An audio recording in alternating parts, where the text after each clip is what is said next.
Da-na-na-na. Da-na-na-na. Da-na-na-na. Da-na-na-na. Da-na-na-na. They're smooth and they're uncouth. They say they have the truth. In the word they sleuth. The Christadelphians. Their church is an ecclesia where they wait for Jesus. They sing hymns to please him. The Christadelphians. Da-na-na-na. Da-na-na-na. Da-na-na-na. Da-na-na-na. Da-na-na-na. Welcome to the Life After Leaving Podcast, an ex-Christadelphian podcast. Hello, everyone. Before we begin, I just wanted to let you know that in our fifth story today, we will be talking about a childhood death by medical neglect, and in our sixth story, we will be talking about domestic violence and violent murder. As always, feel free to skip over those sections of the podcast or skip this episode if it would cause you distress to hear about those situations. Thank you. Hello, heathens, and welcome back to the podcast. I'm your host, Zinnia. Today is part 2 of our Christadelphian true crime series, and today's guest is Pete. Welcome back to the podcast, Pete. Hi, Zinnia. Thanks for having me. So for anyone who is new to the podcast, you can listen to episode 6 if you'd like to hear our first true crime episode, and you can also hear Pete's story of becoming ex-Christadelphian in episode 28. So today, Pete, our episode is going to be pretty similar to our first true crime episode from season 1. So I'm going to tell you some Christadelphian true crime stories from around the world based on what's documented in writing over the years. So I'll be referencing lots of different newspapers and stuff, which will all be linked in the show notes for anyone who wants to read what we're referencing. And we'll just discuss them together as we go along. You can feel free to chime in, laugh, react, ask questions, whatever as we go. And I'm just going to share what I've found with you. And this will be a pretty casual format for this episode. And we do have a lot of stories today that were found in the UK. And that's part of the reason why I was really hoping someone from the UK would join me today. And I'm so happy you agreed to come back on the show to chat about this. So are you ready to get started? Yeah, I'm really interested to see what you found, to be honest. It's all the things you never hear about while you're in the group, or rarely.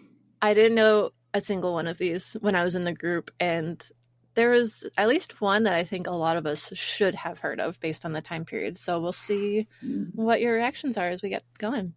Okay, and before we really get started on our first story, I just want to throw out an honorary mention to John Thomas, the founder of the Christadelphians again, because we started off our last true crime episode talking about him possibly digging up bodies from graveyards, right? And even on that, I recently heard of a book called Anatomy, a Love Story, and there's actually a Gothic novel featuring a feminist woman and shady resurrection men in Edinburgh.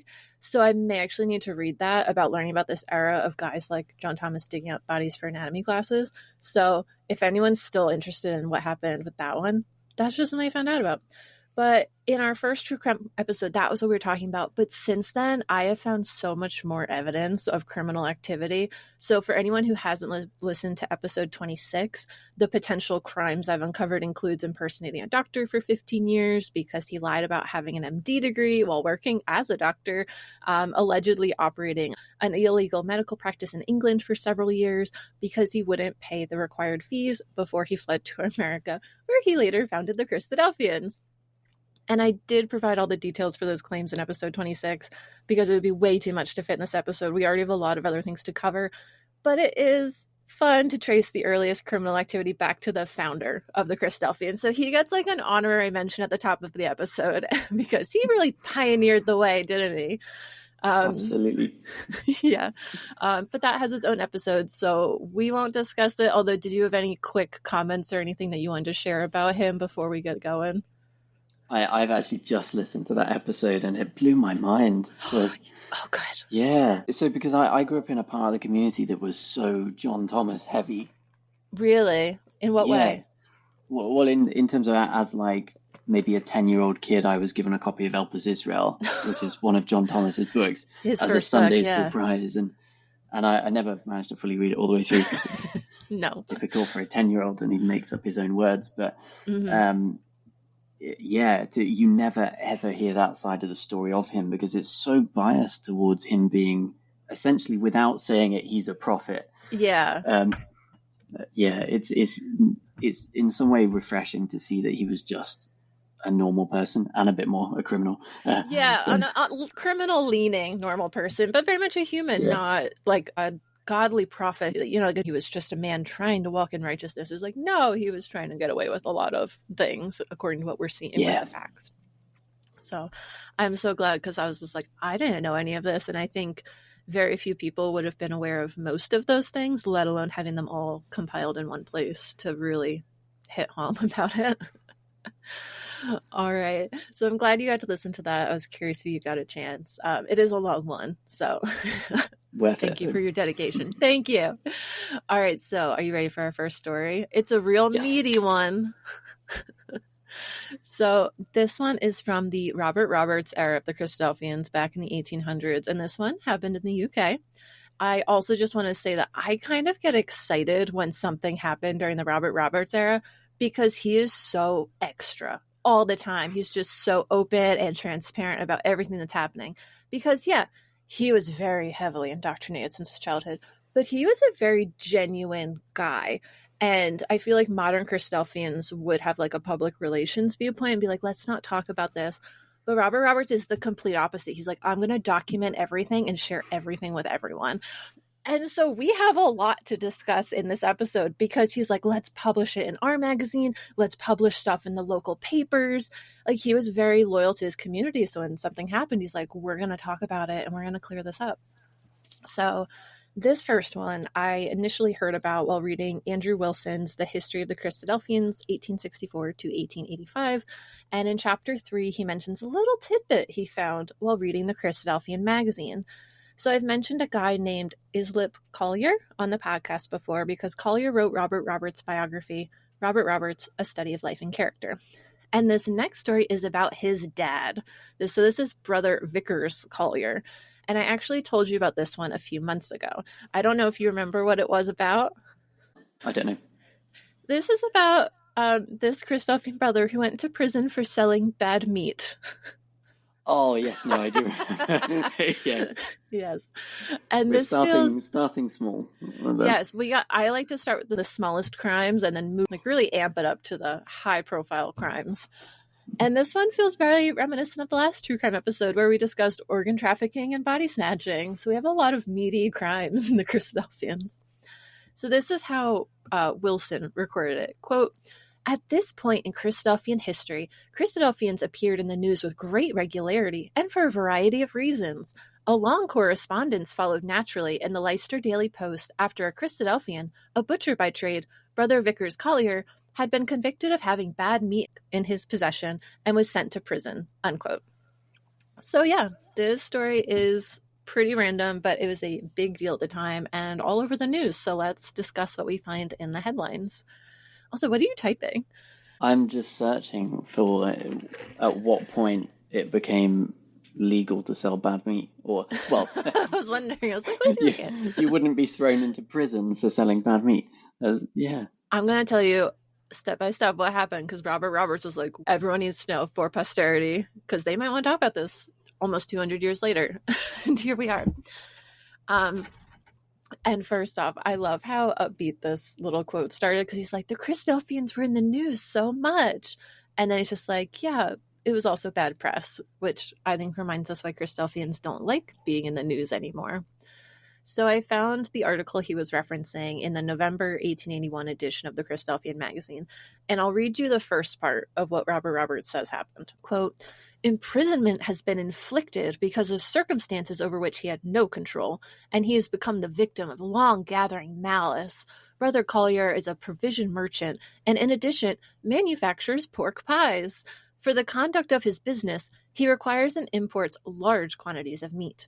A few weeks ago, on account of his weak state of health, he retired for a few days to the country. While he was absent, nearly 3 tons of meat, ordered, paid for, and dispatched as sound meat, arrived at his place after traveling 4,000 miles, first in the abnormal heat of America, and then in the wintry cold prevailing on this side of the Atlantic. On his return, he suspected it had spoiled, and went to find the inspector to look at it before he should decide on the question as to its use. The inspector was not to be found. He sent a man for him, he having meanwhile ordered that none of the meat should be used until the inspector had seen it. The inspector came and seized the meat and issued a summons against Brother Collier for having it in his possession, unquote. So that's the first part. What are your thoughts so far? Do you think he's guilty at this point yet? Or I think it's too early to say. I was just shocked by how much meat it is. 3 tons is like 6,600 pounds of meat. It's a lot of meat. That can't be for personal consumption as well. Well, it said he had like a butcher shop and he sold pies. So this is like a business. So here's the next piece from the article. Quote, at the trial, Brother Collier brought out these facts, but to no purpose. The magistrate sentenced him to 2 months' imprisonment. A fine probably would have been inflicted instead of imprisonment, but for the circumstances of previous seizure reported in the Christadelphian some time ago, a seizure in which Brother Collier was equally innocent, unquote. So this also isn't the first time he's had bad meat in his possession. Not looking good for him. Also, some of my thoughts coming up was, how do you order tons and tons of meat to travel 4,000 miles before refrigeration? So I was Googling it because I was like, from reading the Bible, I just know that they salted meat a lot, right, to preserve it. So that's basically what they did. They apparently would salt it heavily and then put it in barrels of brine, a salty liquid. And they later mention barrels of meat in one of the articles. So that seems to be what it was. It's just barrels and barrels of meat from America to the UK. And potentially, he said it was hot in America, so it probably would have spoiled in the heat now that we actually know about like bacteria and food hygiene and things like that. But it's fun because this is the Robert Roberts era, so let's follow along with the saga. The next update was in the December 1881 edition of the Christadelphian magazine, and it starts to make more sense when Wilson referenced a conversation in the Leicester Daily Post. Quote, a gentleman well known in the town of Leicester, yet a total stranger to Brother Collier, was present in court at the recent trial, and he was so struck with the honest bearing of Brother Collier, who conducted his own defense, and also the inconclusiveness of the case for the prosecution, that he made it his business to investigate the case for himself privately afterwards. This investigation convinced him of Brother Collier's innocence of all intention to use the bad meat, which had spoiled on its way from America. With this conviction, he drew up a legal analysis of the evidence upon which Brother Collier was convicted, showing that it had not only failed to establish his guilt, but showed his innocence. This analysis has been submitted to several gentlemen with the effect of convincing them that a great wrong has been done in Brother Collier's imprisonment.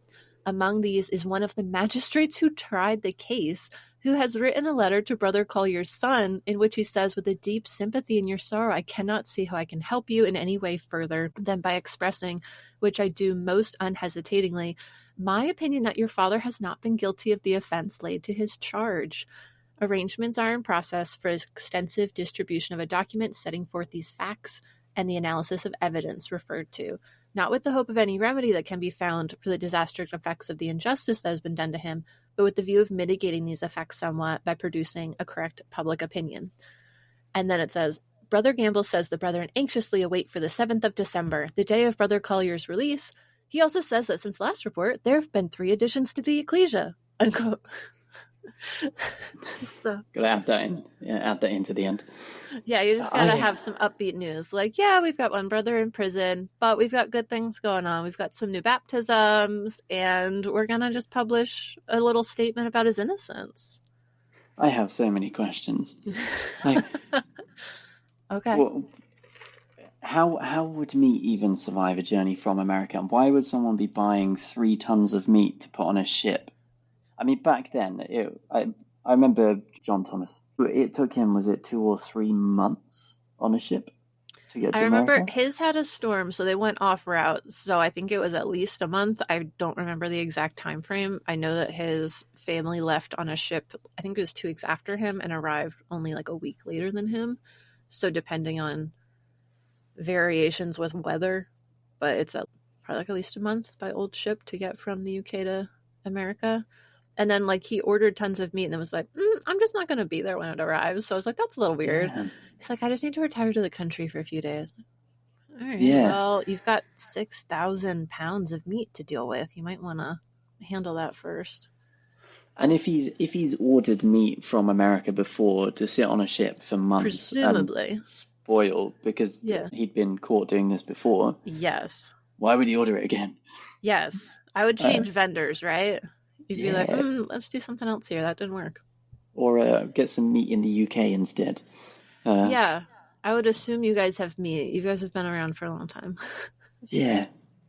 Or anywhere closer. I mean, Europe's pretty close, right? Less issues, I would imagine, than, it's closer than America. Yeah. I don't know. Yeah, and we can't answer all of them, but those are some of the things I was thinking about, which is why I was looking up like the barrels of meat things. I was like, how did they even ship that? I was like, it's not like they had overnight with refrigeration. Like they couldn't just throw it on a plane with air conditioning.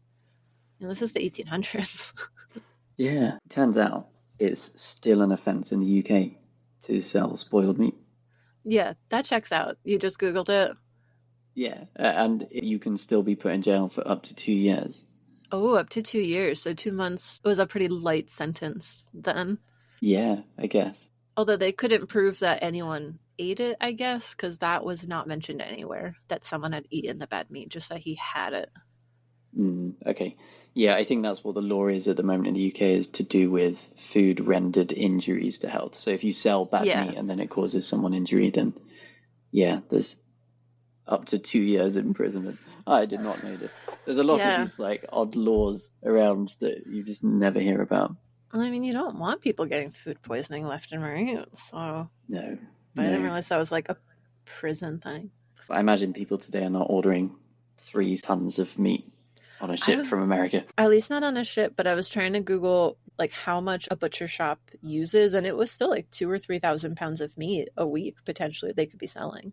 So I was like, if he had a big business, potentially that could be like maybe a month's supply of meat. Like maybe he's doing that all the time. But I don't know because there wasn't a ton of detail about his business. But I also want to say, I do love that Robert Roberts always gave us the meetings gossip in the magazine, and maybe Christadelphians should bring that back and be like, hey, this is the interesting stuff going on at our meeting right now. We're dealing with this crime. And I'd be like, oh, okay, I'm definitely going to read the magazine this month. I want to see what's going on. Like, that's more interesting than just who was baptized. Just throw in the other stuff, okay? I have a feeling the trend with anything from the modern day is the absolute opposite of not talking about it and hiding it and pretending it didn't happen. And it's interesting. We're going to jump to some stories that are more modern day, and I think that's exactly what we're going to see. So people can kind of see that firsthand in this episode alone. So be more like Robert Roberts. You should be more like Robert Roberts. He was a pioneer. Yeah. Come on, guys. So we went through November, December, and now we're moving to January 1882. He is still publishing this month by month, giving us updates. That's commitment. Yeah. Robert Roberts was loyal. He was loyal to his followers. He wasn't going to drop this. So in that edition of the Christadelphian magazine, Roberts writes to say this, quote, public vindication of his innocence, unquote, because the convicting magistrate had published that statement in the Leicester newspaper. And then a rebuttal was published that made Robert Roberts mad, of course. And he says, quote, we are told the inspector had something to do with getting it inserted, unquote. And apparently the meat inspector got someone to basically write that they doubted that the magistrate wrote that letter to Collier's son. And he was basically trying to undermine it with public opinion and be like, no, this guy was definitely selling bad meat. But then the magistrate himself wrote back to this newspaper, the Leicester Post, quote, sir, I am the magistrate who wrote the letter to Collier's son, unquote. And so everyone's just going back and forth in this newspaper.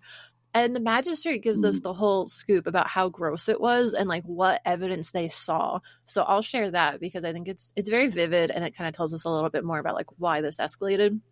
So, quote, in the yard of the police office, a mass of putrid meat was exposed, alike disgusting to sight and smell, and this yard generally closed was thrown open to the public, and hundreds of people passed through it believing, as it was intended that they should believe, that this mass of putrid meat was the staple commodity of Mr. Collier's pies. But by far the greater part of this mass had been that day seen for the first time by Mr. Collier himself. But in every provision warehouse there accumulates, I am told, pieces of meat, which, becoming bad, are in due time consigned to the tallow chandler. No one would ever pretend that they were intended for food. Mr. Collier made no concealment of these accumulations, and Mr. Wand, the inspector, might have seen them and probably had seen them many times, but now he seizes them with the American barrels, heaps them up in the yard with the rest, and virtually calls on the public to believe that this is the stuff out of which Mr. Collier's pies are made. But I am saying now that the fact of no manufacture going on while the material for such manufacture was at hand is a proof to me that the evidence given on oath is true, that this tainted material was never intended to be used for food, unquote. Basically, he didn't use it, he had set it aside, so clearly he wasn't going to use it, or he would have already used it by then. And he's saying that there had already been some bad meat, I guess, in other barrels that was older meat that he had previously had that was also there, and they took it with all the other stuff and like, look, this is what was in the pies. So he's saying they basically took my trash and said that that's what I was using to make my pies. Do you think he's guilty? It's hard to say. Because that's the thing, is it could be either way, right? Yeah. And so I also wrote, like, he was saying that he was going to give all that meat away and they were going to render the fat out of it to make tallow. And then he got all this extra meat. And so he's like, oh, I'll just give all this meat to someone to make tallow. But where is he storing this bad meat and why is he keeping it around? Because in my view, there was no refrigeration at that point. So if this is all rotten meat, it's going to smell. It's going to attract flies and you're going to get maggots pretty quick. And he says it was cold and maybe they had like an ice house or something at that time. But I'm still wondering, was it sanitary and how long of a window did he have to work with this? Because I feel like if it's already bad, within a week, I would want to get it to the tallow guy, right? But he's like, oh no, I just had it sitting there. And I'm like, why do you have literally thousands of pounds of meat sitting there and be like, oh yeah, we're just going to make some soap out of that later? I find that a little weird. You know? Yeah, it's so hard to say without actually knowing the cultural context to what was going on and if that was normal. Yeah, we don't know how 1800s butcher shop works, so that would have helped. There was a little bit I could look up about like the brine and stuff, but I was like, I don't know about specific UK butcher shops and pork pie manufacturing. But honestly, the quote made me laugh because I kind of get Sweeney Todd vibes. Everyone's like, what meat is in the pie? And everyone's like alarmed and all the town is gossiping about it. It's like, all I need is one of them to break out into song about these pies. Yeah, so one thing that made me laugh a bit was the dispute over whether the letter was genuine. It's just flashbacks to the John Thomas letters of saying that he was being awarded the membership in the society, the Royal College of Surgeons, England. So it's almost like actually these letters were often faked enough for someone to be willing to accuse this person of faking it. Well, that's the thing. It's not like it was a notarized letter where there was verification. But that was what people did. Reading other historical books from the 1800s, people would like save letters and share them. And that was like these scandals and gossips. And they'll be like, I'm going to publish this letter if you don't do this or that. And it's like blackmail people. It was wild. Letters were incredibly important to 1800s culture. But that's also, it was weak enough evidence that you could kind of cast doubt on them too. They weren't always genuine. So it's a very interesting circumstance because you can't prove everything. So the only other thing from that case was the magistrate himself had also said that this case specifically shows that magistrates don't always know the facts of the case before a decision was made, because he basically admitted, I didn't know about this evidence. And so he says himself that that's basically an example of why they need a stipendiary magistrate. And I was Googling it, and apparently in 1800s London, wealthy men were just unpaid justices of peace. And so they were not officially trained in legal matters. And I was like, that sounds like they would be corrupt. Yeah, the internet said they were definitely accused of corruption, fairly often, because you're just giving wealthy people more power. So, if you give them money, they might just, So, it was interesting that the people who sent this Christadelphian brother to jail potentially did not have formal legal training, and they were not even necessarily incentivized to give everyone a fair trial. And so that's why this guy says, actually, we should just have a paid, trained guy handling this. So that was actually interesting, because this was like a push for modernizing the criminal justice system. It'd be interesting as well if you were able to dig further into the people who did make those decisions as to whether you might find a connection to a competitor. Yeah, like that. Yeah, well, who is the meat inspector paying, right? Maybe there was someone who he was able to influence, because they were saying like, oh, this was kind of like a vendetta. He had been accused of this before. This guy had a personal grudge kind of thing. So maybe it was like something else there. Like you said, maybe a competitor or something else. But Robert tells us that there was a moral to this story. Brother Collier reported a lesson learned from this, and he says afterwards, quote, "I have learned a very strong lesson on the economy in food," unquote. It's like, all right, he was trying to make the best of his situation. And my favorite part of the story, which is kind of probably going to be shocking for both of us, is that it sounds like the people in the ecclesia were considering disfellowshipping him over this, Brother Collier. And so they went to his house like within a week of him getting out of prison, and they grilled him with questions for 2.5 hours into the night. This interrogation went on till 11:15 p.m. And then this is what's recorded. Quote, "This meeting of the Leicester Ecclesia, having heard a great variety of exhaustive questions put to him by a number of brethren, and having heard his answers and explanations, are of the opinion that the charge brought against him is without real foundation, and they therefore express their sympathy with him in the deep affliction which has befallen him, and offer to him the hearty confirmation of their fellowship in the gospel. Brother Collier broke bread with us on the following Sunday morning," unquote. Like, they were not going to let him come back the next week without grilling him. And it sounds like if he had not satisfactorily answered their questions, he potentially wouldn't have been welcome back. Does that surprise you? It actually really does. Right? Me too. Yeah, I never would have thought someone would be disfellowshipped for selling bad meat. It almost happened. Can you imagine turning up to the judgment seat and being rejected because you sold bad meat? God would have been very disappointed in you, as lesson learned. Yeah. Thou shalt not sell bad meat. It was the 11th commandment. I guess it's underneath it's what drives that is the potential, the greed to sell something that could cause harm to someone. And I guess it's the fact that he's not following the laws of the land. There's that too, Jesus. So pay unto Caesar what's Caesar's. I guess, again, I'm going to have a prediction here that this is, again, the opposite of potentially some of the more modern places. File away that comment and we can loop back to it. Absolutely. But, I think that's exactly it. Was they're showing here, this is, again, early Christadelphianism. Christadelphians were founded like 1840s-ish, going into 1850s, 60s. So this is now like late 1800s.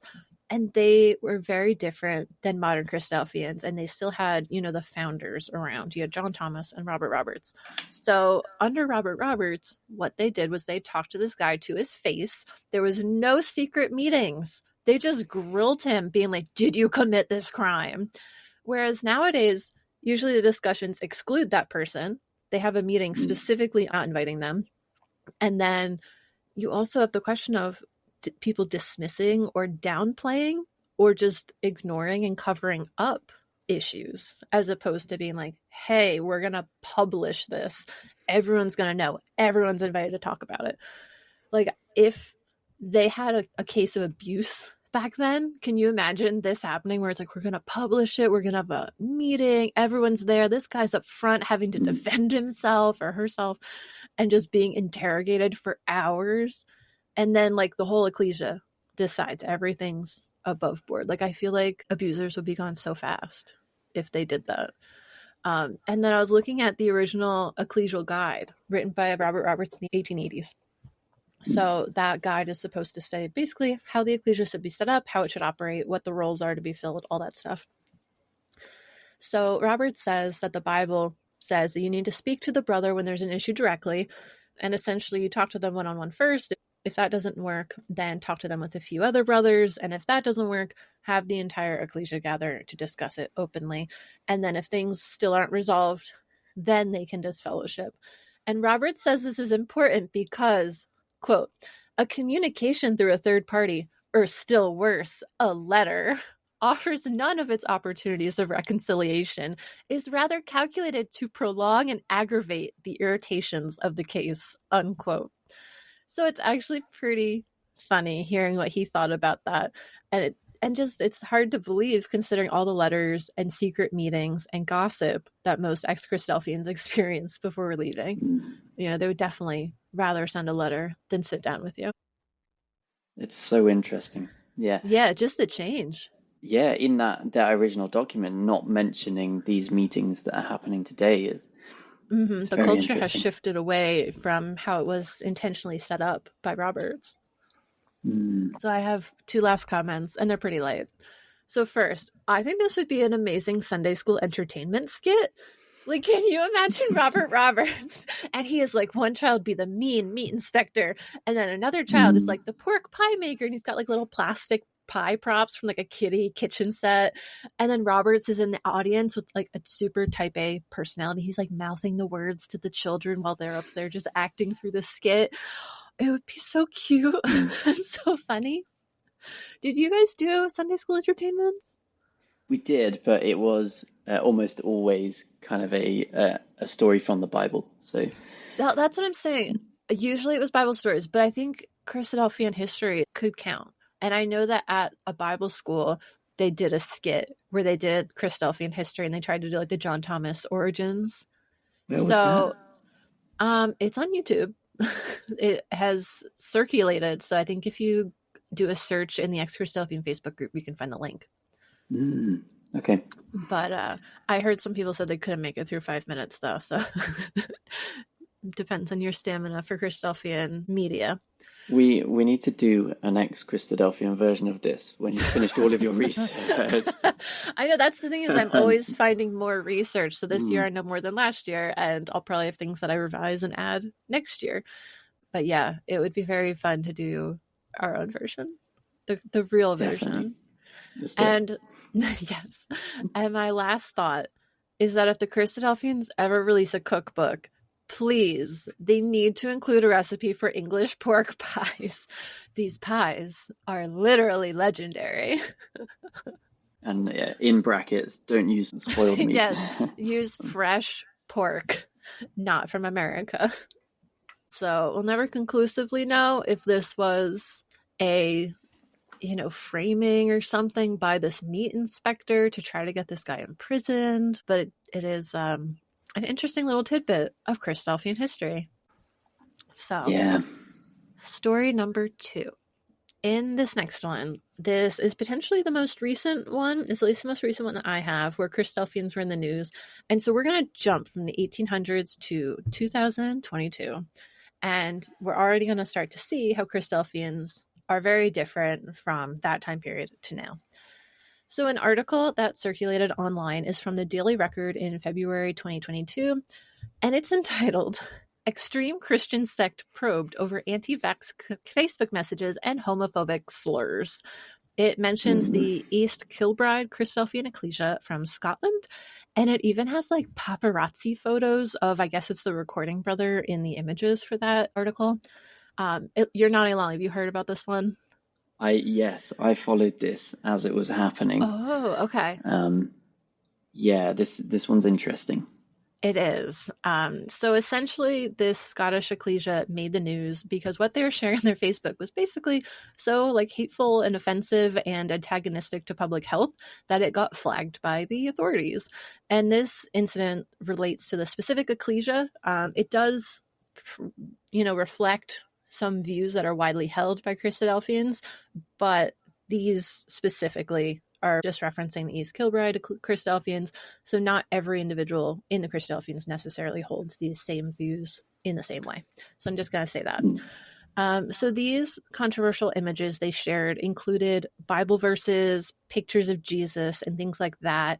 And these Christadelphians were implying that the Bible itself was specifically talking about vaccines and homophobia.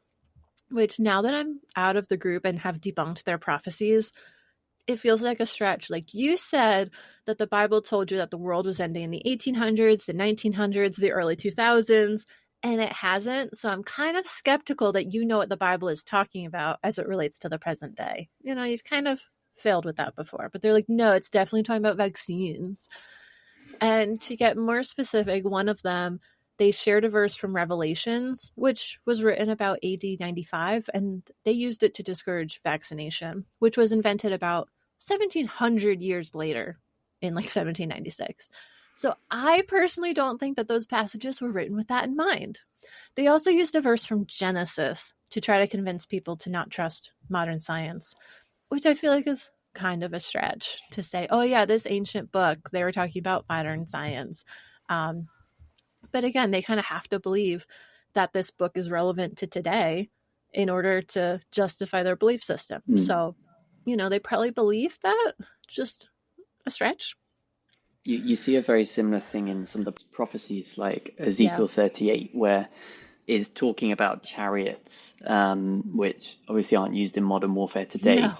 No. But that would be interpreted as maybe tanks in the modern day. They can just substitute out whatever they want to make it relevant. Like, yeah, that's what they meant. Yeah. They were thinking about that, or it includes that. Yeah, East Kilbride. So I was watching these as they were being posted, and it was interesting that the majority of the comments that they were getting were from other Christadelphians calling them out. Good. Yeah, because even though some of these beliefs and views are at the root of it, they are some Christadelphian views. Yeah, there's some nuggets in there that are Christadelphian views.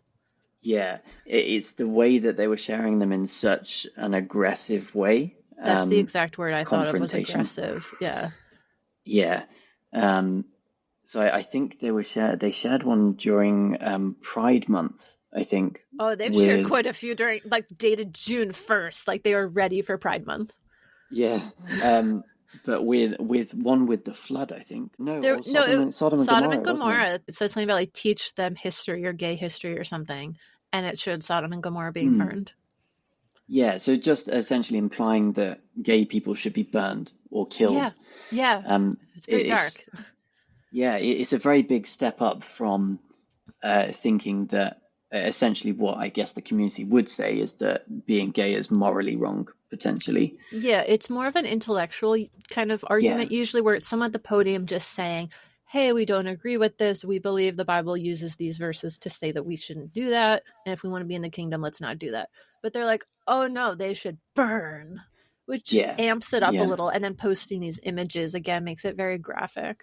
Yeah. Yeah. And again, if you look at these posts, I think one thing that we see is they really just take a random Bible verse and they claim, oh, it shows this and it proves this point. But, you know, I think it was really valuable having Steve on the podcast, because in his episode, he talks about context in the Bible is really important to getting reasonable meaning from it, to really understand it.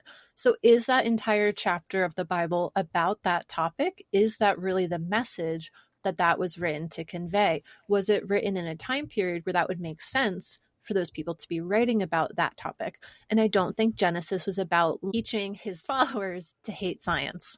Like, if you really read it, it's not there. But they're taking these random Bible verses and trying to say that. So that's one point I wanted to make. You know, that's a viewpoint that isn't common among the Christadelphians. They don't really prioritize context. They really, instead, are really on the opposite. It tends to be exhortations made up of different verses all over, scattered together and put together like a jigsaw puzzle.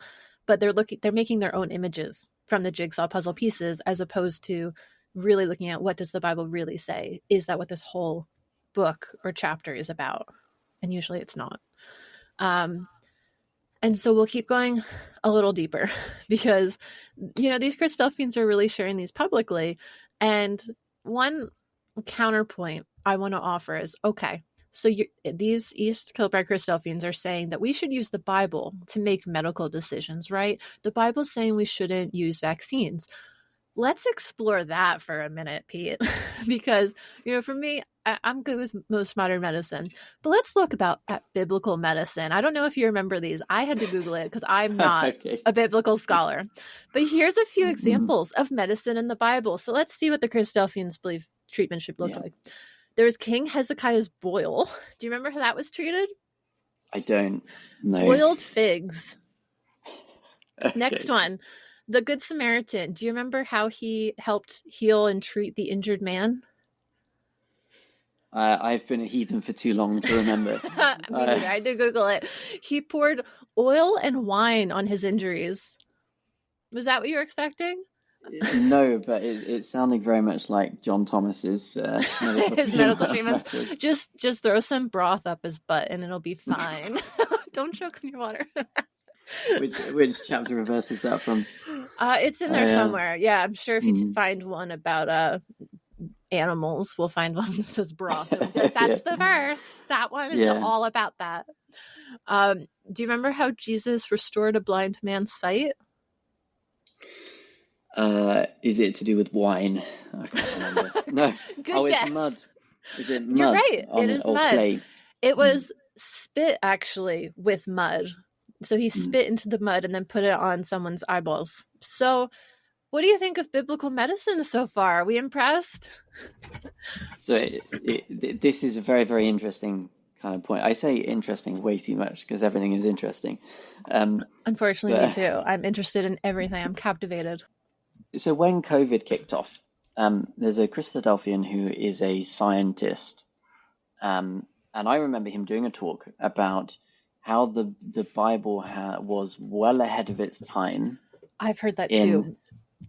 Medical knowledge. And they always cherry pick the examples, and definitely not any of the examples that you just mentioned. Do you remember any of them specifically? I think I remember something about the circumcision being a few days into like the baby's life, like 9 days or something. That was when like vitamin K was really high in babies or something. Like God knew that this should be done. I remember something vaguely like that. So again, don't quote me on it because this was probably like 2 decades ago I heard that. But I remember something like that. I've not heard that one before, but I think the big ones that I heard were things like within the law of Moses, washing of hands. Sanitation. Okay. Yeah. I think that was actually the big one that was used to demonstrate that they knew, or the Bible itself was well ahead of its time in terms of medical knowledge. But yeah, don't use any of the examples that you've just mentioned. Don't just spit on people and hope they get better, you mean? Especially in their eyes, which, you don't really want things going in there? I mean, have you tried it? No, I mean, just think about Naegleria. Do you know that one? No. That one has haunted me ever since I took a microbiology class in college. That's called swimmer's disease, I believe, if I'm remembering correctly. But that's why eye drops. And if you're treating yourself with like a neti pot, you have to use distilled water. Because if you get this, I think it's an amoeba, but it's some sort of, small microscopic pathogen up your nose, it'll go to your brain and eat your brain and you die. Yeah. Yeah. And like, that's why swimmer's disease, I believe, is because like the water can get in your nose into your sinus passages and get to your brain. And so, but if you drink the water, I think if I remember correctly, your stomach acid can neutralize it. But if you get it into your nasal passages and stuff, that's where you get the high risk. And so I always think about stuff like that where I'm like, I don't think the Bible warned us about that. And it's just these small little things can really have a big impact. And it didn't give us the recipes for vaccines as well, which have saved millions of people's lives over history. Absolutely. Yeah. Yeah, we're going to talk about vaccines a little bit in this one and the next one. And just for our listeners, please don't send me anything to try to fight me on this. I'm just not open to it. You can fight with someone in the Facebook comments somewhere else. Just please don't. If this is triggering to you, go take a walk, come back. It's fine. All right, let's keep going with this episode, Pete, because this is going to be fun still. I love our conversation already so far. All right. So continuing on that train of thought, I was like, okay, so if Christadelphians don't like modern medicine because they only believe in the Bible, let's extrapolate that again more, because those are some examples of the kind of medicine that is available to them if we're going to call it medicine to boil figs and put that on your body. But in that case, if you really believe, I'm not going to believe in modern medicine because it's not in the Bible, then what does that mean? It means don't take prescriptions because prescriptions and pharmacies aren't in the Bible. It means don't take pain relievers or anesthesia because those didn't exist. Don't have any operations and surgeries, antibiotics, x-rays, hospitals. Those didn't exist in Israel 5,000 years ago, 6,000 years ago, whenever the Bible was written. So if you really believe this, if these East Kilbride Christadelphians really believe that the Bible says modern medicine is bad, then there you go. Prove that you believe that. Don't have pacemakers. Don't have an inhaler. Don't use an EpiPen. It's just you, your spit, your dirt, your boiled figs, and your wine and oil. Those are the things in your toolkit. Because I think if you really look into it, I'm guessing there's a lot of hypocrisy there where they are using, to some degree, modern medicine and validating that they have some level of acceptance if they are using any of those tools, if any of those things are in their homes. We see this a lot where people are like, oh yeah, I don't believe in that. This is wrong. But it's just one verse in one specific avenue. But all of the other avenues of all these other things that are going on in that field, they're like, oh, we'll just not talk about those. We'll not look at those. It's only these really controversial things. And again, you can even expand that to say, oh, well, if you don't believe in modern science and technology, then let's also talk about phones. Phones aren't in the Bible. Facebook's not in the Bible with the internet you're using to post these memes. What about airplanes, cars, electricity? They're not in the Bible. So, why are you saying, oh, the Bible doesn't approve of these things? You could probably find a Bible verse to go against any of those things too. But they're kind of stretching it to say, oh, this applies to the modern day while ignoring everything else about the modern day that's not in there. I'm like, oh, really? So, if you want to prove your point, then give all of that up. Otherwise, this seems to be an example of some white guy weaponizing the Bible to push their views of a specific thing. And like I said, we're going to talk more about modern medicine, but if you're ready, we'll talk about one of the other posts that they did, specifically East Kilbrides. Add one thing. Okay. So something I noticed while watching these interactions with the Christadelphian that was posting these was that in response to the overwhelming negative feedback that they were getting that this is wrong, even from Christadelphians, they refused to listen. They doubled down. Yep. And their arguments were always based on essentially elevating their opinion to the opinion of God. So you can't refute this. You can't say that I'm wrong for saying this because God says it. Yeah, they have to say my interpretation is what God told me the Bible means, kind of thing. It's so bizarre. It's using your faith and your belief to justify really awful behavior. And it's a small thing probably compared to some of the other true crime stuff and the other ways people in the world justify their attitude or behavior using religion. But it's a good example of the way that people do that. I absolutely agree. It's the Bible. Yeah. It's in the Bible. As long as you can find a Bible verse that you can twist, then you can justify it and say, it's my religious belief that this is the case. And this is God. And if you fight with me, then you're fighting with God. You're disagreeing with him. And it elevates your views to be like saintly and protected and God-given and divine. And gets very intense, both like arrogant, egotistical vibes, and kind of hiding behind that instead of saying, no, this is my view. What if you use a different translation of the Bible and then you're like, it doesn't really say that. Or what if you, like I said, read the whole chapter? Not really talking about that. And again, it's just one view. Another religion may see that verse an entirely different way.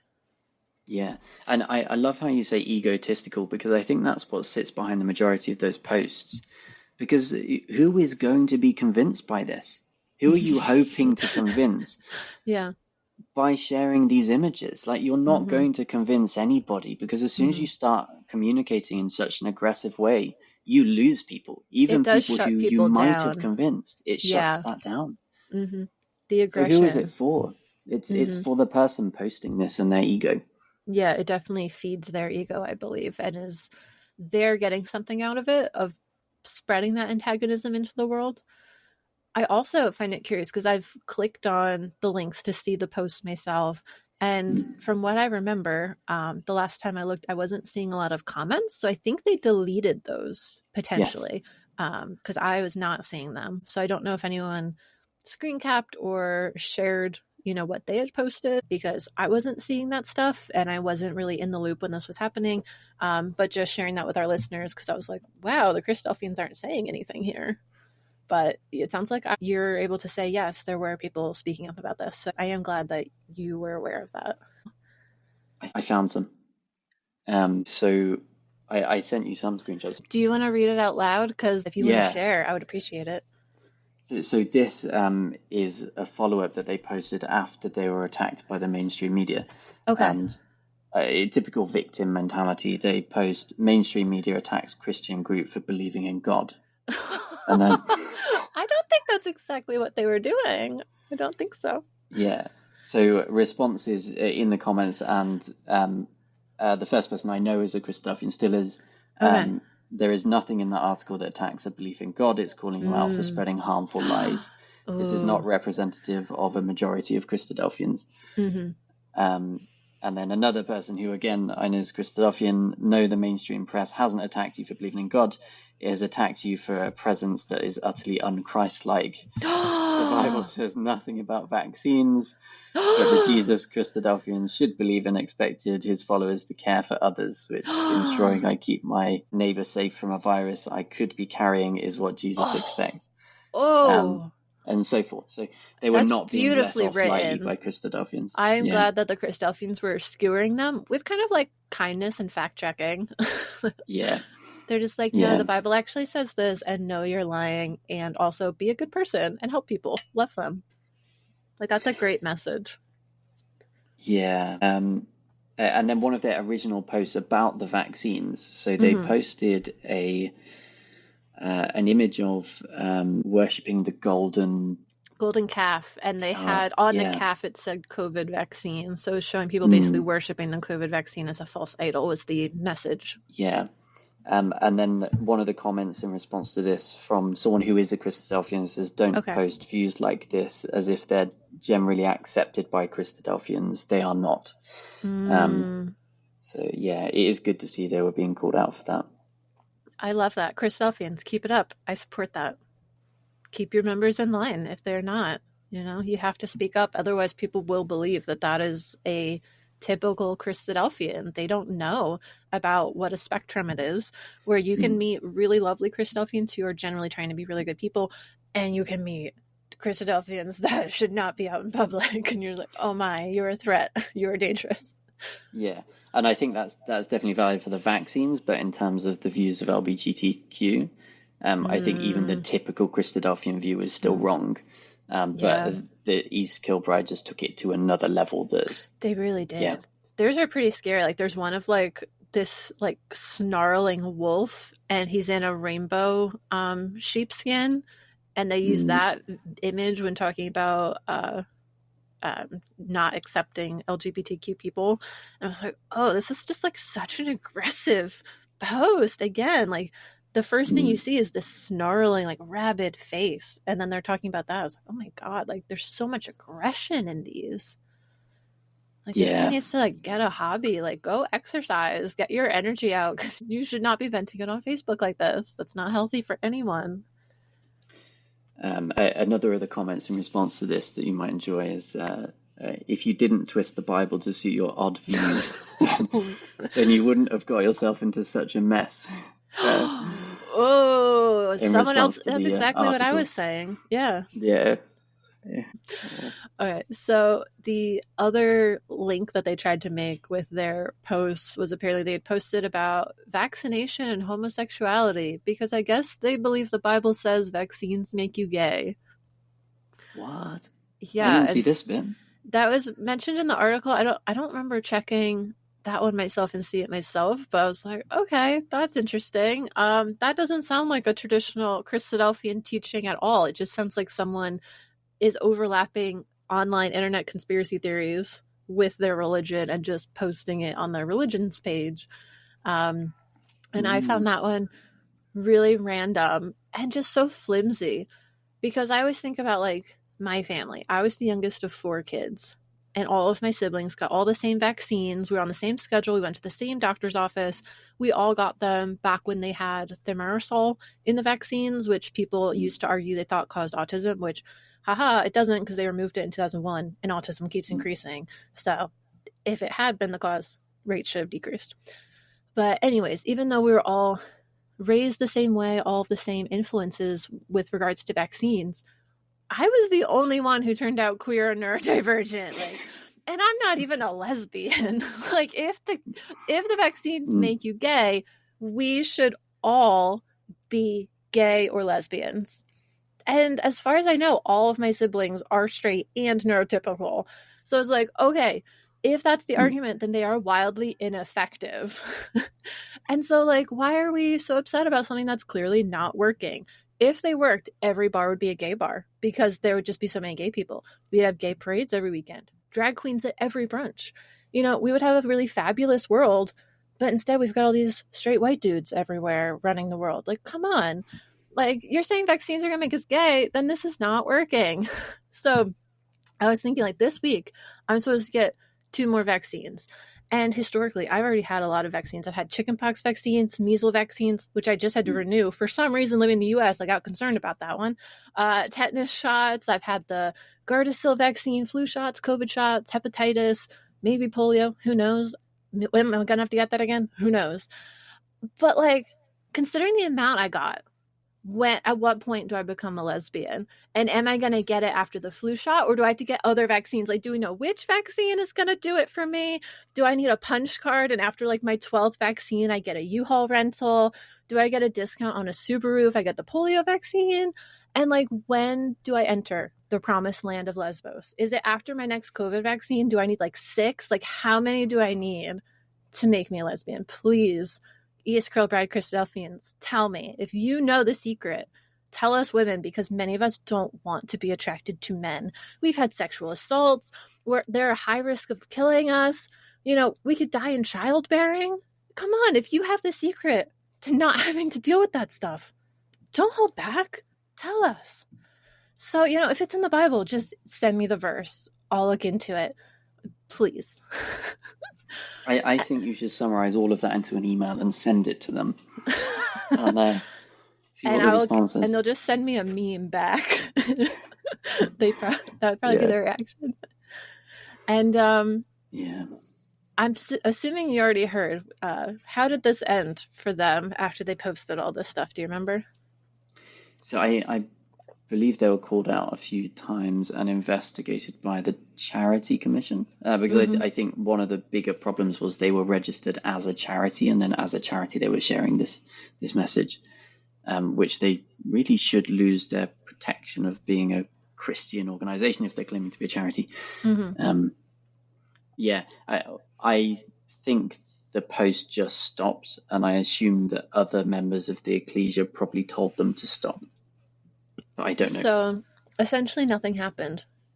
So they were investigated and there were complaints about their charity status, as you said. But by June, another article came out, and it was in the Daily Record again, entitled "Fury as Homophobic and Anti-Vax Scots Fundamentalists Cleared by Charity Regulator." So they got out scot-free with that. And they were able to keep their charitable status, and they were able to keep their posts up because they said, we're just promoting our religious beliefs, and claimed that they weren't harming anybody. And I would disagree with the choice. And I would say my reasoning behind it is these posts are public and they express views that are harmful for people. You know, there's the emotional harm of, you know, what's going against, you know, any gay person, looking at that anywhere on the spectrum of queer, as well as advocating against rigorously tested science, which could be life-threatening. Absolutely.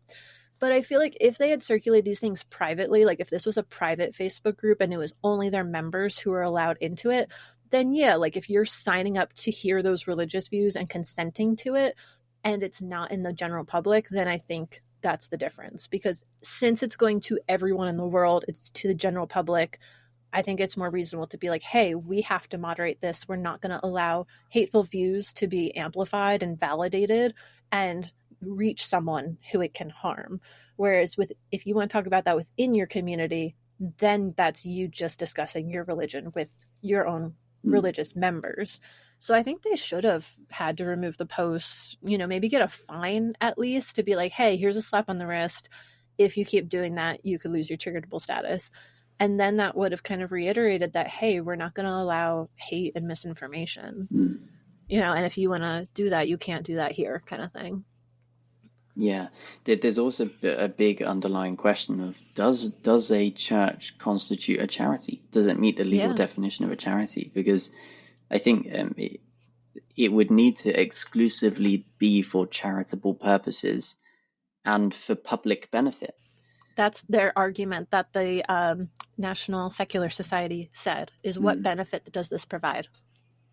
If anything, they're not even providing benefit; they're doing harm. Yes, they apparently said that it's protected religious speech because they're advancing religion. And so the NSS said, we don't think advancing religion should be allowed as an excuse anymore. We think you should actually have to do a public benefit because this religious view they're sharing is not a public benefit. So it should be, no, your actions have to show a public benefit as opposed to saying, well, we're a religion. That was basically what they fell back on was, well, we're a religion, so we're not hate speech. I'm like, I don't think that's really the excuse you think it is. Yeah.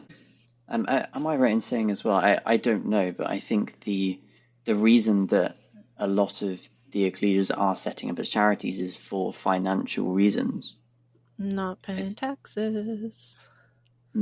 Potentially. I think that's why most churches want to be registered because they want to be tax exempt. I mean, look at the Scientologists. Yeah, so it's just really a tax avoidance scheme. It can be, pretty sure. And I saw something online recently that I thought was interesting. I think it's relevant to talk about here. Was that there's kind of a misconception that being tolerant means you have to tolerate hateful views as well as non-hateful views. But like when you look at hateful views, they tend to go hand in hand with authoritarianism and people who would act on hate and want to remove those groups that they hate. And so like if we think about like if Christadelphians were in charge of society, their views wouldn't allow tolerance. They would potentially, their laws, if they were made according to their beliefs, they would discriminate against gay people. They would potentially prevent divorces. They could mandate everyone accepts their beliefs since they say theirs are the only ones that are right. So in their religious view, they don't really preach or practice tolerance.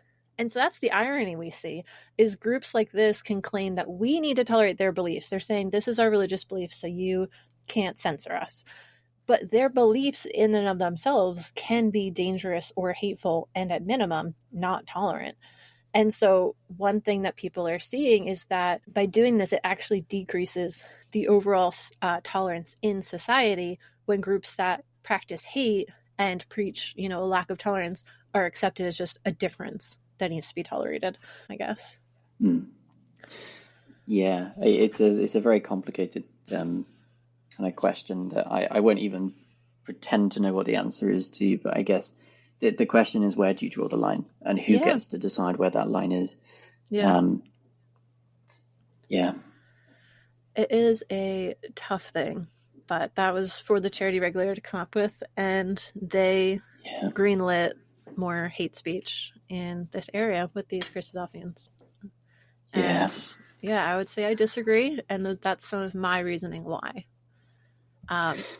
One thing I want to talk about, which is a little side note, but it's something I love, is the Satanic Temple. So I became a member in 2022. I did sign up.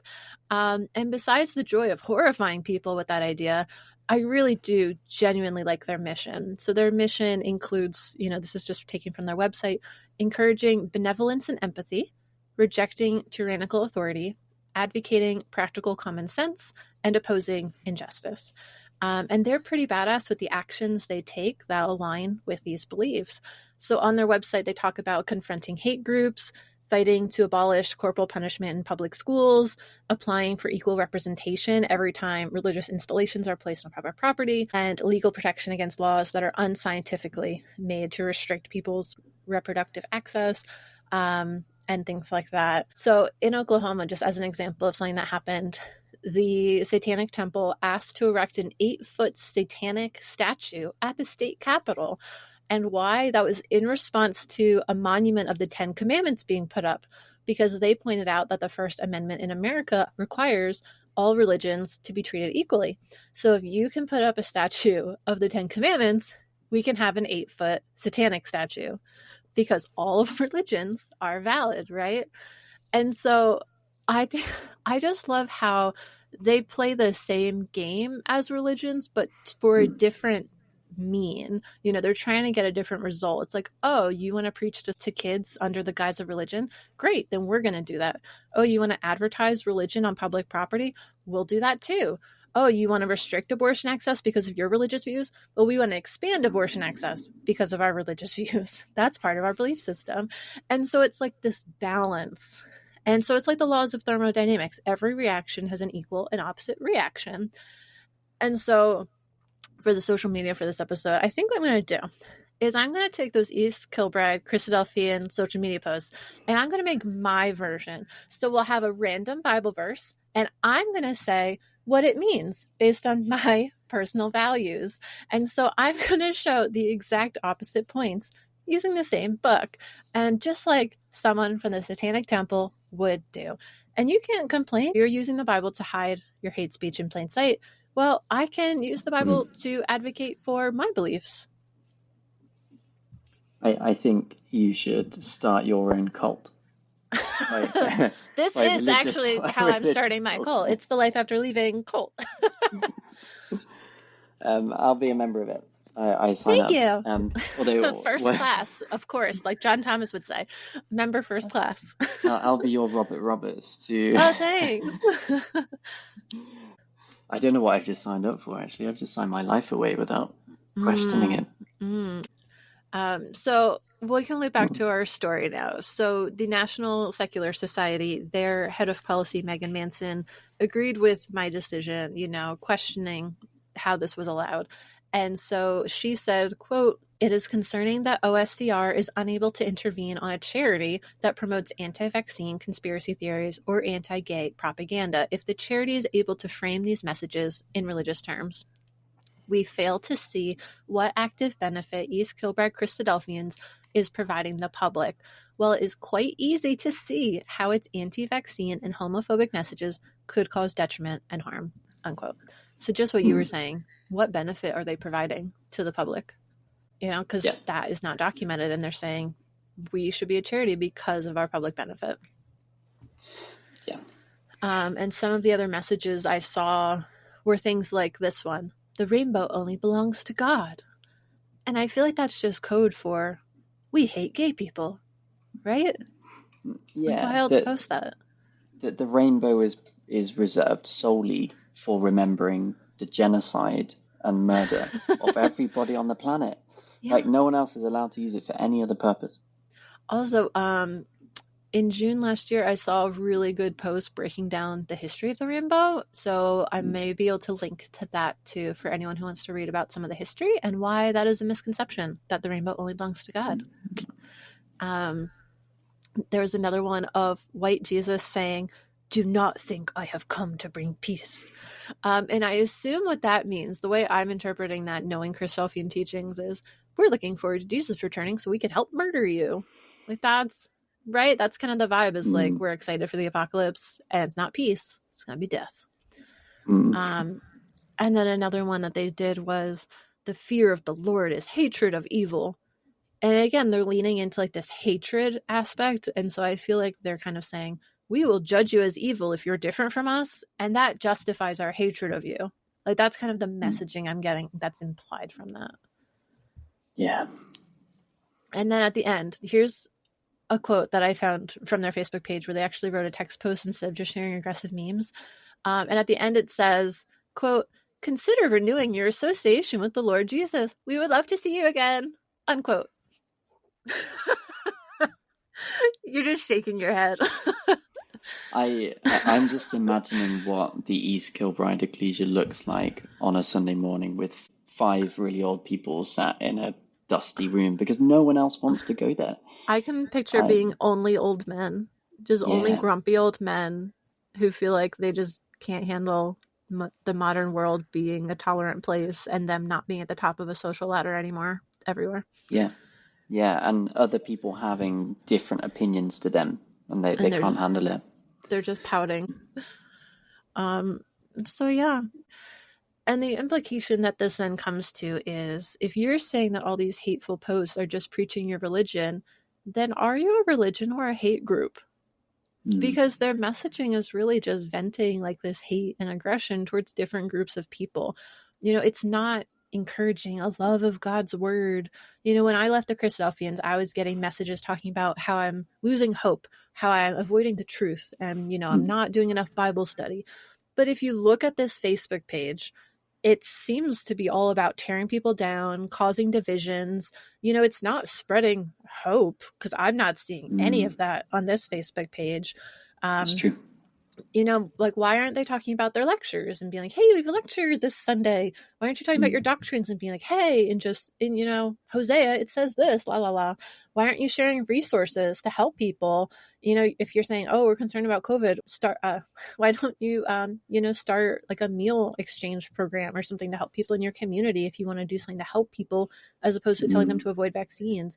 Why don't you talk about your charities? Why don't you talk about your daily readings? Are you doing your daily Bible readings? Because why don't you share your favorite passage and some notes about it? That's supposed to be a core part of being Christadelphian, but I'm not seeing any of that on this Facebook. And those at least could be construed as saying, hey, this is a public benefit. We're actually teaching about it. We're sharing events. We are making a difference in our community by sharing food or driving people to doctors or something like that. Because the messaging that I'm seeing on this Facebook page is not providing any benefit that I can see. It's just aggressive. And then why are they asking people to join that? Who would want to join that, like you said? Other intolerant people, I think. Unfortunately, yes. And yeah. I did find an example of the opposite end of Christadelphianism. So for those who are tired of how bleak this is, I came across a report for the Christadelphian Care Home, which is also in the UK. And they wanted to share, some messaging about their care homes in a positive light. So here's some of the verses they highlighted. From Leviticus, they highlighted, love thy neighbor as thyself. A verse from the Psalms, they said, I will behave myself wisely. From 1 Peter, have compassion for one another and be courteous. So when you can choose any verse from the Bible, the ones you choose speak a lot about your values. And so they are saying here with the Christadelphian care homes, these are our values: loving each other, behaving wisely, having compassion, being courteous. The polar opposite of the verses that the East Kilbride Ecclesia was using. So I think that kind of helps show the spectrum of Christadelphians again, and the lack of consistency of this messaging of the one truth that they have. And I am glad you said that there are some Christadelphians that were acknowledging this aggressive messaging, because otherwise I do think that silence becomes complicity and reinforcing it. But again, you wouldn't be able to see that really that easily, because it does appear they have deleted those messages. But I'll check the ones that you sent me, and I can share some of those on our podcast social media so that people can see that, because I do think there's some value in seeing Christadelphians speaking up, and I do think they should continue to do that, to say our religion is not going to be grounds for hate speech, and we can offer more public benefit. We're not just going to become a hate group. I'm just going back to have a look through the posts that are there now. Okay. And it looks like their messaging is still... Oh, it's consistent, all right. It's consistent. It's not to the same level of aggression, but it's still up there. But interestingly, before they started sharing all of those kind of very aggressive messaging, it was a bit different. It was a bit more like what you were saying, and they're getting no engagement at all. No one is interested. And I think as soon as they started posting these more controversial stuff, outrage tends to share and get attention. Mm-hmm. And I think... You think they were lonely? They're like, I just want someone to like my Facebook. Maybe. Maybe they just saw it worked and it was getting attention. Even though majority of it was negative attention, maybe the fact they were getting some attention is why they've kept doing this. They do say that there are some people who do that, where they aren't getting attention, so they just lean into negative attention. It's validating for them, even if it's not really positive. Yeah. On the internet, it's called rage bait, and it's a big thing because people are far more likely to interact with more controversial content. That's pretty much what we have over here. Believe me, I've seen that. Seen that over here in America. But it's funny because some people just laugh because they're like, "Thanks, I'm getting paid for that." Because often you get paid depending on how many clicks and views and stuff you get. So it's monetized. There can be a monetary reason, although that wouldn't be the case here with this Christadelphian Facebook. And even then, I feel like they're not getting a lot of posts. Like some of them I was looking at, it was like 5 likes. I'm like, all right. Yeah, it's definitely died down now. But I think at the height of the pandemic, when they were posting this stuff, they were getting a lot more attention. I imagine a lot of attention coming via the mainstream media outlets too, being people looking for the posts just to have a look at them. But yeah, it's like, what is the real motivation behind that? If you're trying to get as many followers as possible via outrage, is that really kind of what a Christian group should be doing? It certainly doesn't seem like the right motivation.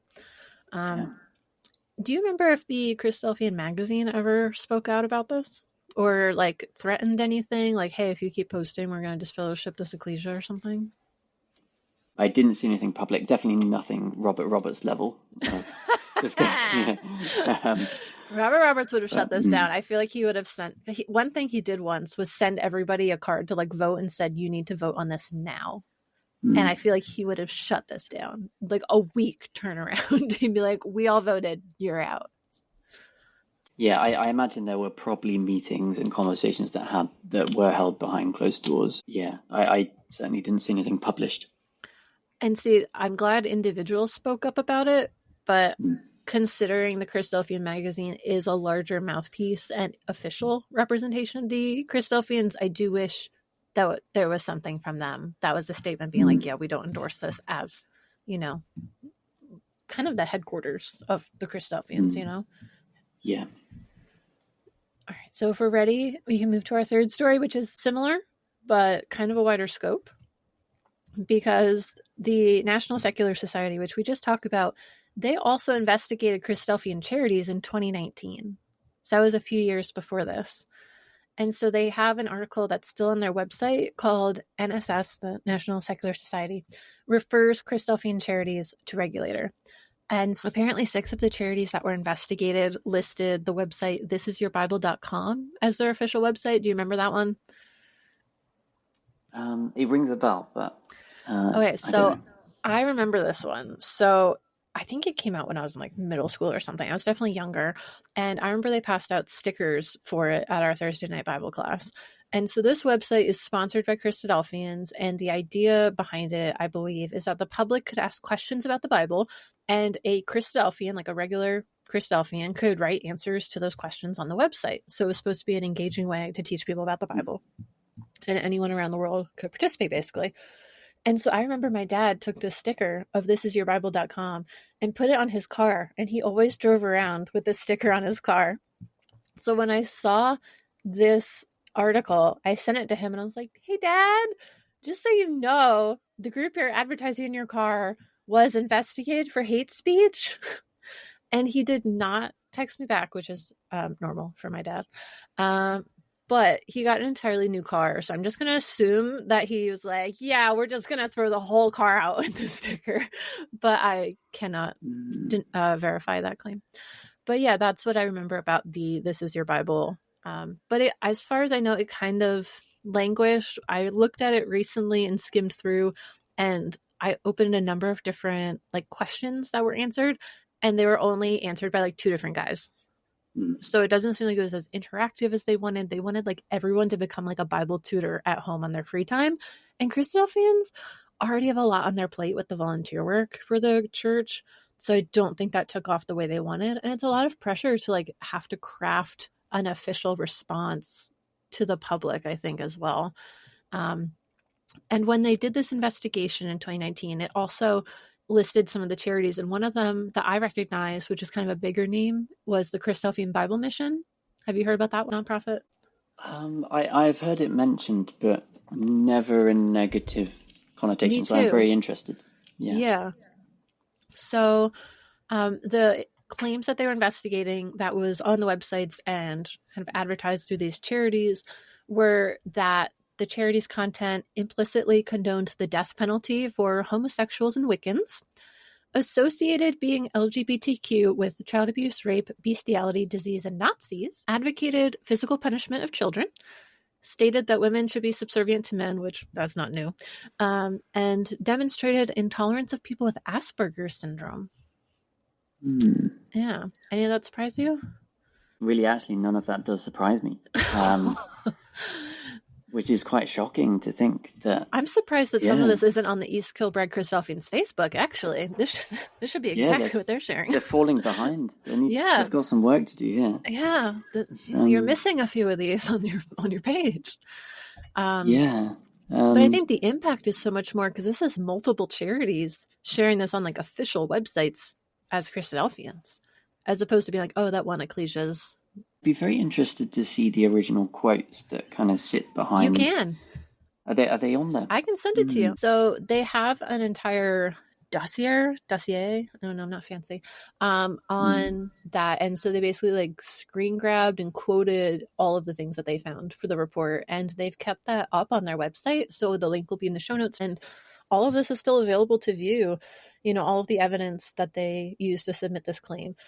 Some of those are Bible verses that we heard regularly. So some of these really aren't surprising because we really heard these so much that we wouldn't even really bat an eye hearing these things because we're like, oh yeah, they just regularly told us that they hated gay people. Like, oh yeah, of course they use that verse. But I feel like even that reaction by ex-Christadelphians kind of lends more support to the NSS because they're like, oh yeah, those aren't cherry-picked examples of like certain people. That's like widely repeated, well-known views in the community. One thing is I did skim through the website. This is yourbible.com, since that was listed by like they said like 6 different charities. And I wasn't seeing anything about homosexuality anymore. So I think they may have been smart enough to remove some of these things that were picked out in the dossier. So you may want to look at that to see them, because I do think those are going to be tricky to find if they're even still up. They also had broken links. So this is yourbible.com's website is languishing. And I know this because I clicked on one that was like, oh, what are our views on human rights? And so I was like, oh, let me click the link and read about that. That would interest me to see what they officially say. And I basically got rickrolled, Pete. I clicked on it thinking, I'm going to go to a page about human rights. No, it was like this spammy page with like a big muscular like wizard man on it. And it was just like, you know, like all the flashing banners and stuff. And I was like, what the fuck? Like it was this chaotic website. I was like, this is definitely a broken link, or they're so fucked up that they like brought me to a fake page on purpose. So I was like, I thought you'd actually been rickrolled. No, they didn't have the music. They didn't have the music, but they brought me to like a spammy page. Yeah, if you look up the human rights one, I have the link for that too if you want to go, but I'm like afraid I'm going to get a virus from it. So like don't click any links on it. But yeah, that I can send you that. I have it. To be fair, when you say a spammy page, that could be most Christadelphian websites. I found it. I found the dragon man, the sexy dragon man. Let me send you the link. This is really interesting, this website. So that link is the root domain is the Christadelphian Journal, which implies their website's been hacked for that to happen. Well, that would make sense. Something wasn't right and no one has noticed. Yeah, because I was just like, why does it show a like man with like a dragon and it's got like slots and money signs and all this stuff? And I was just like, what is this? It's not even like all English. It's a gambling website. So yeah, someone has hacked their website and rerouted the links to a gambling website. It's just hilarious. Yeah, so I wasn't expecting to see a dragon man when I looked up human rights. So they got me good. And I don't know how long it's been like that, because it says at the bottom of the This Is Your Bible website, like it's still valid through 2025. Someone has updated it this year, but someone is not checking all of the links. And then if you look at the PDF link on that page, it goes to a 404 not found. So there is absolutely nothing about human rights on the page where they're like, yeah, you can read all about our views on human rights. And then they're like, just kidding. Not there. It's so ironic, isn't it? Yeah. I'm seeing if there's a So there's a website called Wayback Machine that indexes a lot of old websites. Yeah. Let's see if it's on there. I'm just Okay. seeing if it actually loads with the original thing that should have been there, not the Yeah. gambling website. I'm guessing it's a pretty low traffic website if no one's caught that. But yeah, you'd think most Christadelphians would say something if their website turned into a gambling site. Well, the main website is not. You can still see thisisyourbible.com. It's the links. They have a lot of links. While you're waiting for that to load, I can tell you about another one that I checked. It does load, actually. Yeah, that's the original. Just send that back to you. Does it say what year? It was indexed 2023. Okay, so back in 2023, the human rights thing was still there? Yes. Okay, so sometime in the last 2 years, potentially, it went awry. Thank you for sharing the link. Still scared about what they're going to say about human rights? Be like, well, some things are up for debate according to the Bible's interpretation. I'll be like, oh no. So it's basically saying, oh, should we believe in human rights? Which counsel should the disciple listen to in guiding him with this dilemma of human rights? The answer is the Bible. Oh no, that's where we're starting with this. What did Jesus say? What did Jesus do? Jesus did not urge against the overlordship of the Romans. There was no words of resentment or threats, or instruction to his disciples to resist Roman rules or seek to get rid of it. His silence is remarkable.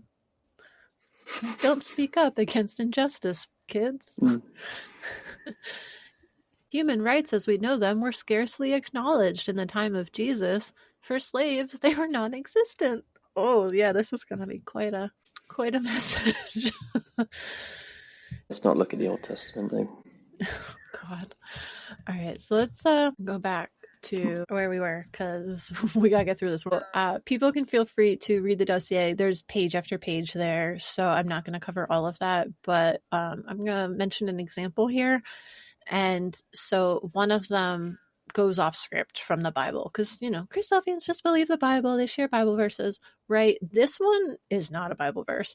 And apparently it was at some point on the Christadelphian Bible Mission website. And the quote is, "What is wrong with our world? From lack of discipline has come corruption, immorality, violence, drug and alcohol abuse, hijacking, kidnapping, theft, child abuse, homosexuality, rape, and murder," unquote.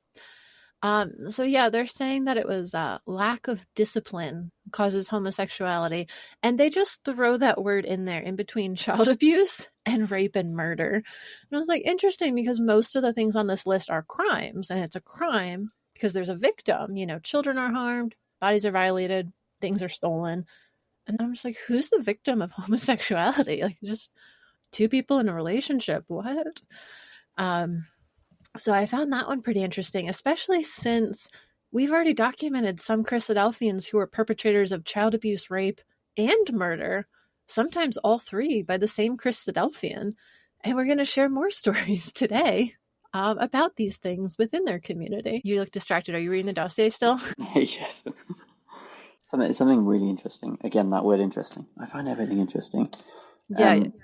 There's a lot in there. The first example that they use is intolerance of LGBT people, condoning violence towards LGBT people.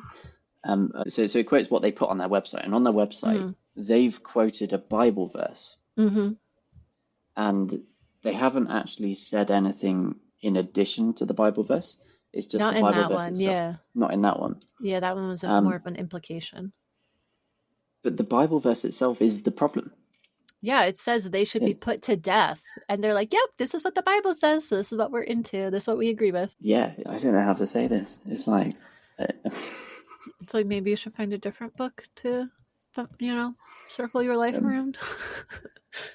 Yeah, I mean, so from within the community, for anyone who kind of doesn't have an understanding of the law of Moses, it's very graphic in this way. Yeah, there's a lot of stoning people. For small things like this. But Christadelphians modern day will say the law of Moses does not apply today, and therefore we don't have to follow it. They say that Jesus fulfilled the law. I don't exactly know what that means, but they basically say he made it void. Yeah. But then they will still cherry pick the law of Moses for the bits that they want to say, the law of Moses says this, and therefore we shouldn't do it. Yeah, because this is from Leviticus, that exact thing that they say is no longer relevant in one breath, and then later in the same talk, they can quote this and say, well, the Bible says this, so this is still relevant. And no one calls out the hypocrisy there, where they're clearly changing their views in order to believe this and hold those views. Because their own views of saying Christ fulfilled the law, so we don't have to follow these laws, means that this is something that they can choose to ignore, basically. Yeah. Just like they do everything else. Like, you can't have mixed fabrics, and you don't have to, sacrifice a goat because you sinned and put your hand on their forehead while they're being killed.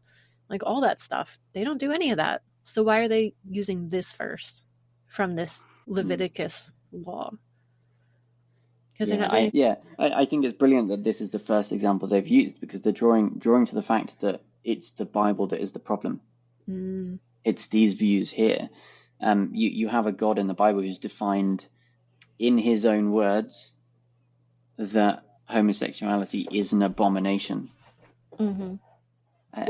Technically the word homosexuality was not there. So they're also inferring that this is specifically about homosexuality. And that's what they're reading into it too. So I guess it says if a man lies with a male as he lies with a woman, both of them have committed an abomination. I don't know how else you can interpret that. Maybe there is other ways to interpret it. I've heard people interpret it slightly differently. It's the only reason I share. But yeah.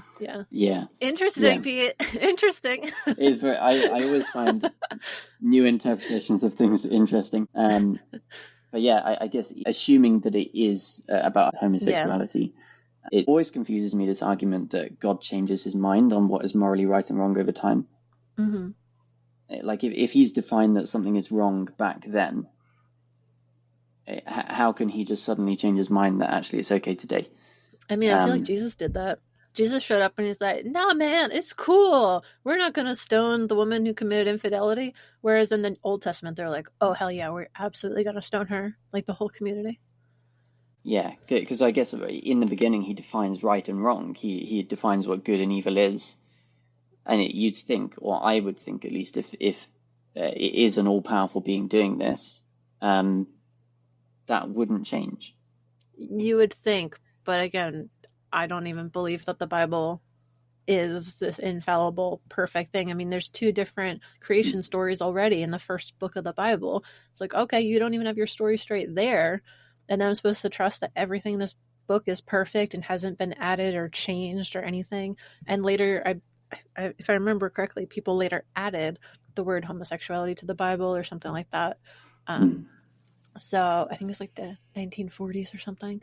But yeah, so I think there's some issues with that. I was saying, a perfect God made this. Like, first back up that claim before you start using that as your foundation. Yeah. To clarify for anyone listening, I do not believe any of this stuff. Neither of us do. That's why we're on this podcast. But we both can speak about what we remember from being in the group. Yeah, it's theorizing this hypothetically as if we were Christadelphians. It's trying to understand their views and potentially the holes in the views. Yep. Just in case I'm misquoted in future by a future employer. Right. We don't want that. To be clear, we both left, but we try to see their views and talk about what we remember from being taught those views, And one thing I find interesting just reading through this dossier is that they have a lot of public statements about like homosexuality, as we're seeing. But again, I'm not seeing a lot of public statements about like child abuse, being like, hey, we're against this. We're going to do investigations. We're going to, condemn it. Like they had to have known about what happened with Gary Schaefer in Vermont. So I would assume that you would want to immediately condemn that. I would assume that you would want, someone to somehow investigate child abuse at that ecclesia and be like, hey, clearly we got to do some clean house out here and figure out what's going on. But as far as I can tell, none of that was happening. So, and even like growing up, I don't remember there being exhortations being like, here's the biblical evidence that child abuse is wrong. We're going to talk about it. Here's why children shouldn't be beaten. Here's why children shouldn't be sexually assaulted. Here's why wives shouldn't be assaulted. But like, I definitely remember them being like, being gay is wrong. Having sex before marriage is wrong. And it's like, it's so weird how those are their priorities. I'm like, okay, well, if you have this whole list of things you disagree with, why aren't you preaching about that, saying like, hey, we will not tolerate this in our community. This is bad. Here's the verses that we're using. the more morally high ground where it's like, hey, we're going to speak up against bad things, doesn't really happen as often as, hey, we're going to speak out against things that are about like people loving each other. I was like, I'm pretty sure Jesus would have been friends with gay people and been like, oh yeah, come follow me. I don't think he would have been like, well, everyone except you, these children can love me, these disabled people I'm going to heal, but those gay people, they got to be out there. I was like, I don't remember Jesus saying that, like kicking people out like that. And so it's interesting that, what they choose to speak out about and what they choose to remain silent about. It's a theme coming through, the same as the East Kilbride page. It's very telling. There's a complete lack of anyone saying that it's wrong to sell bad meat. That's really what I should be worried about. And to dig up dead bodies. I want a whole exhortation on that. Yeah. Also, since they love using Bible verses for their views, I do have one to share with them. Matthew 7, verses 3-5. And why beholdest thou the mote that is in thy brother's eye, but considerest not the beam that is in thine own eye? Or wilt thou say to thy brother, let me pull the mote out of thine eye, and behold, a beam is in thine own eye? Thou hypocrite, first cast out the beam out of thine own eye, and then shalt thou see clearly to cast out the mote of thy brother's eyes. Because, they keep not talking about, how they cover up child abuse in the ecclesias, how they have a reputation for not reporting crimes to the police. You have brothers that have done all sorts of terrible things that we've talked about in these true crime episodes, that we hear about in interview episodes with people telling their first-person stories of what they experienced. And they don't seem that concerned, let alone disfellowshipping them, but also reporting all of this stuff to the police, like reporting what happened at Manitoulin, reporting, one of the episodes that's going to come out right around the time that we're recording is pretty heavy one on child abuse, about multiple brothers assaulting a child since her infancy, throughout her whole childhood. So why aren't you talking about that? Because it sure sounds like there's a beam in their own eye when you look at it that way and actually hear about what's going on. And yet they don't hold back when it comes to criticizing other groups they deem not acting Christ-like. So that's the Bible verse that comes to mind when I hear all of this, hate that they spread, and assuming that they have a moral high ground. And that's part of the value of these true crime episodes, is to be like, you do not always have the moral high ground. Clean your house and straighten that up, and not focus on what everyone else is doing. Yeah, it's very much the theme of not drawing attention to what's going on. Intentionally trying to hide it instead of just holding your hands up and saying, this shouldn't happen, let's do what we can to prevent it happening again. And taking action, absolutely, and accountability, saying, hey, we fucked up, but we can fix this. Let's double down on getting this resolved. And Robert Roberts. Robert Roberts. What would Robert Roberts do? He would have been like, okay, everyone, the whole theme of the next Christadelphian magazine is going to be on like child abuse and resolving that, and what we're going to do.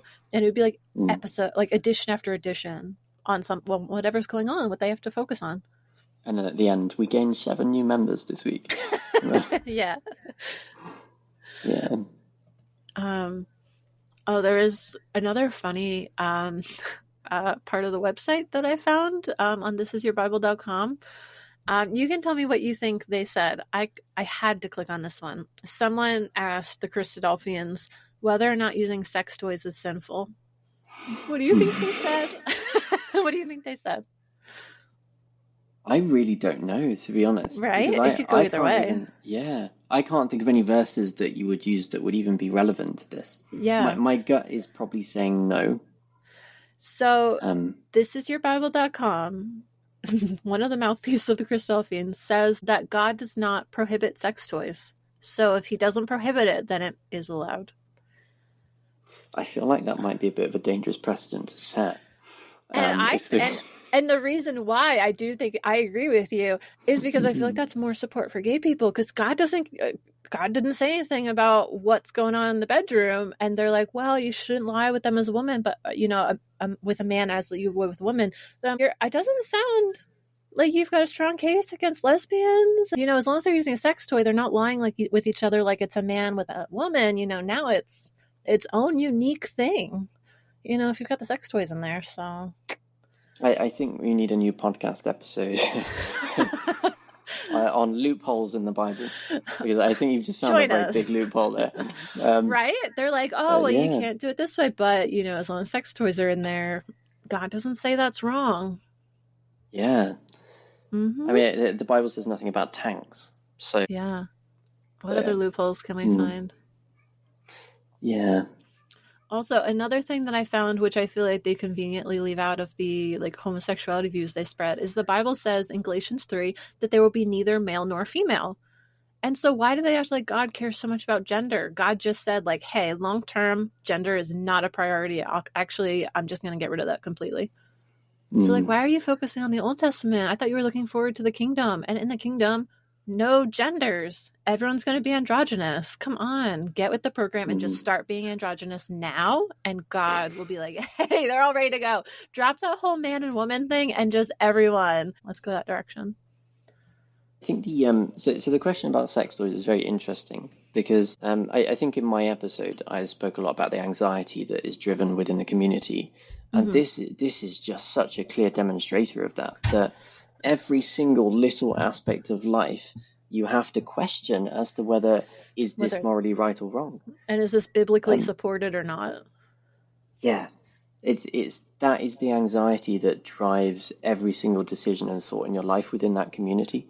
And it's so hard because the Bible wasn't written in modern times to address modern concerns and inventions. Like he said, sex toys weren't in the Bible as far as we know. And so how do you draw a definitive statement about that? You really can't. And just like with the vaccines, it's that's not technically in the Bible. So you have to try to use some random verse to give you some framework to use as justification. Be like, well, I tried. I mean, East Kilbride found vaccines in the Bible, so maybe we should go consult them about Ask sex them toys. about the sex toys. Yes, East Kilbride, your next meme. Answer our burning questions. Are sex toys godly or not? Find a verse about the find what verse can justify it. So Psalm 23 verse 4. Your rod and your staff, they comfort me.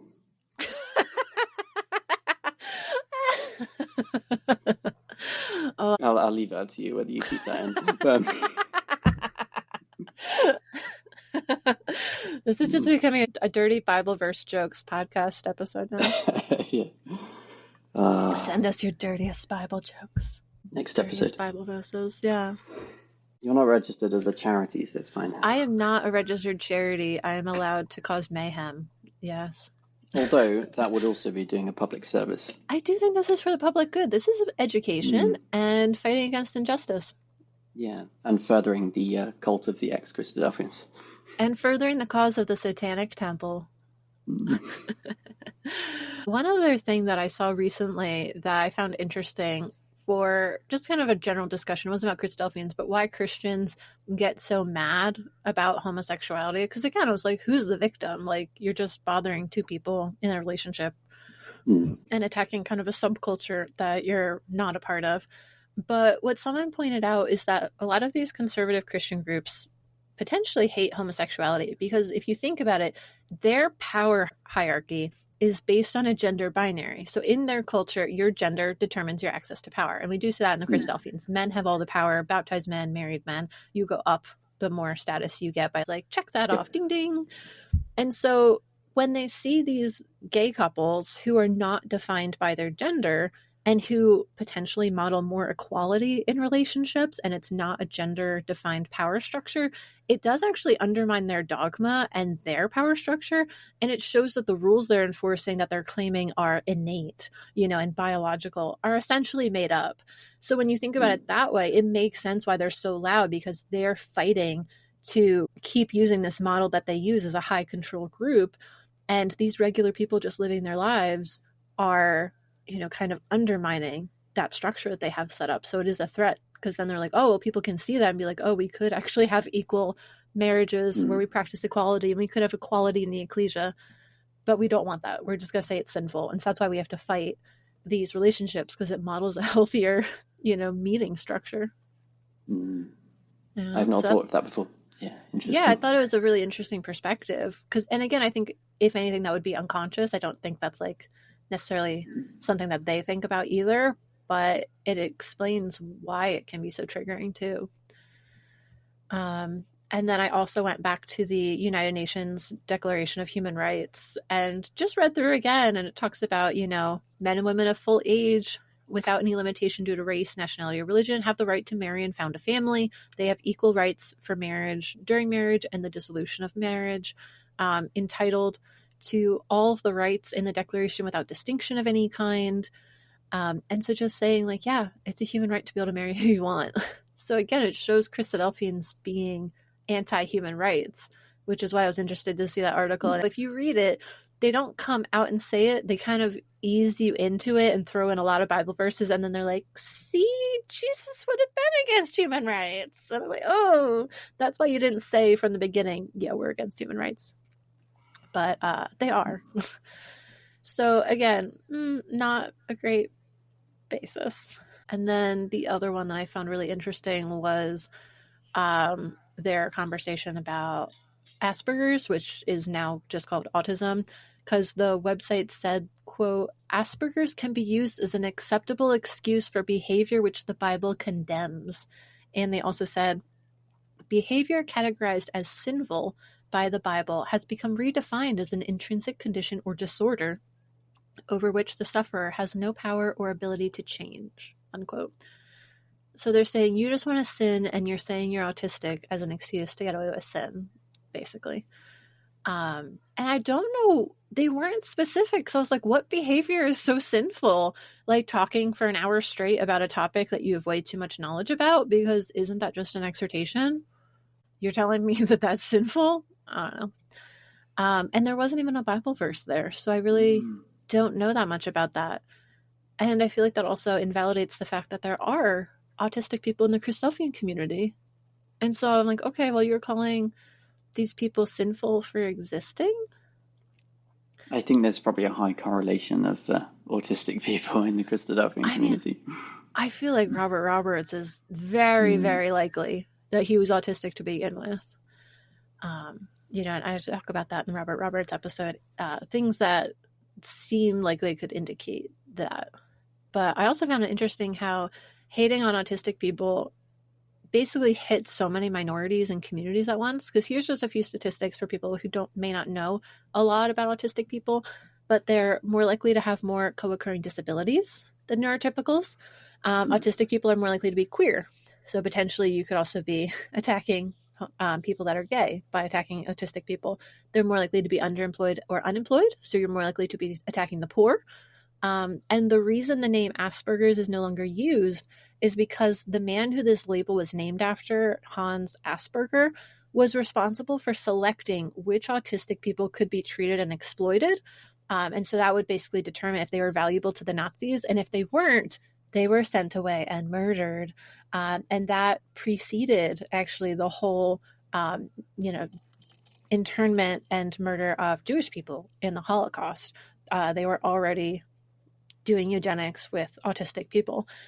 And so when you look at it that way, you've got these autistic people are more likely to be poor, disabled, victims of hate towards the LGBTQ community. Autistic people have been found to be, in some studies, 25 times more likely to die by suicide. And some studies show that suicide is the second leading cause of death for autistic people. So hearing that Christadelphians want to bully them and use their religion to bully this very vulnerable group of people is shocking to me, because I thought the teachings of Jesus were about caring for the poor and vulnerable and, the disabled and showing them mercy and kindness. But I guess their version of Jesus hates disabled people is what it sounds like they're sharing, which is really scary. It sounds like that they can't even consider that Asperger's or now autism is a real thing. Yeah, there's a denial of the diagnosis first off. Because they can't see a world where God would have designed that to happen. Oh, eugenics. They're like, God made someone imperfect? Let's get rid of them. It's getting a little too Nazi Germany for me with that. It's just, yeah, it's such limited thinking because instead of actually looking at the evidence that sits behind it and looking at the validity of that evidence, Because there's a lot of it, research. a lot of research, a lot of personal experience too. Yes, that as well. Yeah, just to throw all of that away. Yeah, I feel like they're kind of going off the rails there with what they're sharing online in the modern day. So it's like, okay, you're really going to post that? Because what they didn't even share a Bible verse. They're just like, no, it's Mm, sinful to be autistic. And we're also going to use the Nazi term for that. Maybe don't do that. That's not a great yeah. look. Because again, it brings us back to the question that we were talking about before was, are they a hate group? If they're sharing hateful views on all of these official websites and like charity websites and with groups that are registered as a charity, it becomes more of a problem. So here's a definition of a hate group from the Southern Poverty Law Center that I found online. It says that a hate group is, quote, an organization that, based on its official statements or principles, the statements of its leaders, or its activities, has beliefs or practices that attack or malign an entire class of people, typically for their immutable characteristics. The organizations on the SPLC list vilify others because of their race, religion, ethnicity, sexual orientation, or gender identity, unquote. And so that's exactly what we're seeing is they're hating people for characteristics that they were born with, whether it was their sexual orientation and gender identity, or whether it's being neurodivergent, in this case, autism, specifically the presentation that was considered Asperger's historically. And so unfortunately, these specific incidents, with these different groups that we have discussed today are fitting in that definition of a hate group. Mm. And so not all Christadelphians, but we are seeing examples that are not looking good. It's the same theme as the previous two examples of, Yeah. It's very telling what they focus on. And they're only ever focusing on the negatives and not necessarily the positives of autism. And pointing fingers. It sounds like it's like, oh, those people, without reflecting on themselves.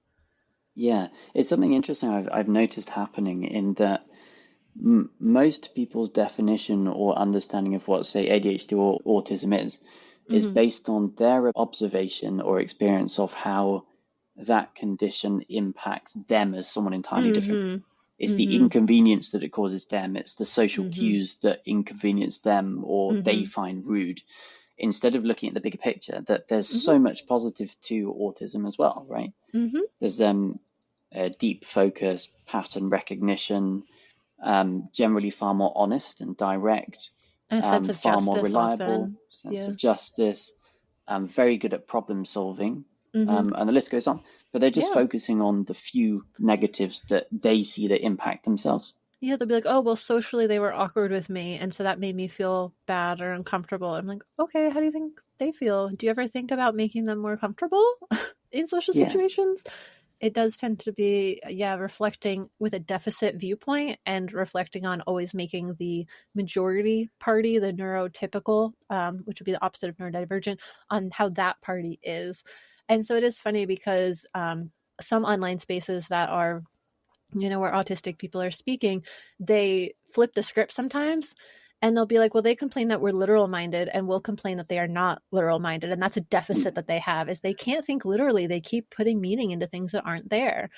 And they'll be like, oh, we're we get tired of social things. They're obsessed with social things. They're over extroverted, these neurotypicals. And so they flip the script. That way people can finally see this is how you treat us. You always treat us as autistic people like we are deficient. What's to say that you're not the one with the deficiency, and kind of flipping the script just to give people some more perspective there on how they sound when they always frame it that way. That is interesting. Same word again. If I can ever find the post, I'll try to share it, but that's deep in the internet somewhere, so I might not be able to. Are you ready to wrap up on this one, get to our next story? Yeah, I'm good with that. Okay. So let's move on to our next example for this true crime episode. And this is a really big one. This one I'm guessing you would have been familiar with a little bit too. It's again based in the United Kingdom. You guys are really just on it for this episode. So this incident is regarding the former editor of the Christadelphian magazine, a Christadelphian brother named Michael Ashton. Ashton was the editor of the Christadelphian magazine from July 1986 through August 2011, which is about 25 years. this position is a pretty high-level role for the Christadelphians, since they really don't have many formal hired positions within the group. And they've always resisted having paid leaders and really a formal hierarchy of leadership within the ecclesia, which is volunteer-run. However, the editor of the Christadelphian magazine is inheriting the original mouthpiece of John Thomas and Robert Roberts, two early members of the Christadelphians, and Thomas himself set it up to have a paid position as the editor. Historically, that person then had more power and influence and access to Christadelphian funds than the typical member of the Christadelphians, although the influence of the magazine since that time has gone down as there's become more competing magazines. So in 2011, an incident was reported detailing the theft of about £290,000 by him as a trustee and employee of the Christadelphian Magazine and Publishing House, also known as CMPA. So I did a Google search for that amount, and today it would be the equivalent to nearly £452,000. For Americans, that in today's American dollars would be about $602,000. And for Australians, that would be nearly 922,000 Australian dollars. So that was a lot of money. Like, I could buy a house with that money. That's not chump change. So where did the money come from? The money was, quote, stolen from the staff pension and grants that were intended for other charities within the Christadelphian movement, unquote. So this theft both directly harmed other Christadelphian employees who had some of their pension stolen, and it stole money that was literally intended for charities. So stealing from the poor is probably not the best look for someone who's in charge of this magazine and publishing house. And to clarify, these charities are not other ecclesias that are set up as charities. They're actual charitable organizations doing charity work. Yeah, typically overseas. They do have reports too. I was able to Google and find, one charity report. I think it was the Christadelphian Bible Mission, which we talked about earlier. And they talked about helping people who went through natural disasters, helping people have access to clean water and food and medicine and things like that. So these are like real charities, especially in areas that do not have as much access to those supporting things to help people just meet their basic needs. So you would assume that Christadelphians would be furious that their money that they donated to charity and to help fund this organization was stolen, right? Please, yes. You would think so? Not really. And we're going to talk about this interesting reaction. So the first issue with this, and again, have you heard about this much? I have. So I heard about this while it was happening, although I was quite young. So my memories of it are quite vague. Okay. But I have looked back at it since and learned a lot more about it. Yeah. So I'll just keep sharing what I found, and I've got some quotes. And again, things are linked in the show notes for people. And so the first issue I want to talk about is inaction and lack of interest in accountability for criminal activity, because right here, this would be embezzlement. And the Christadelphians did report it, but they kind of dragged their feet about it. So the annual report by the regulator of the charities says, quote, "The trustees did the right thing in reporting the matter to us and taking immediate steps to dismiss the staff member and remove him from his paid position. However, the trustees refused to report the matter to the police. This was of regulatory concern. Alleged crimes must be investigated.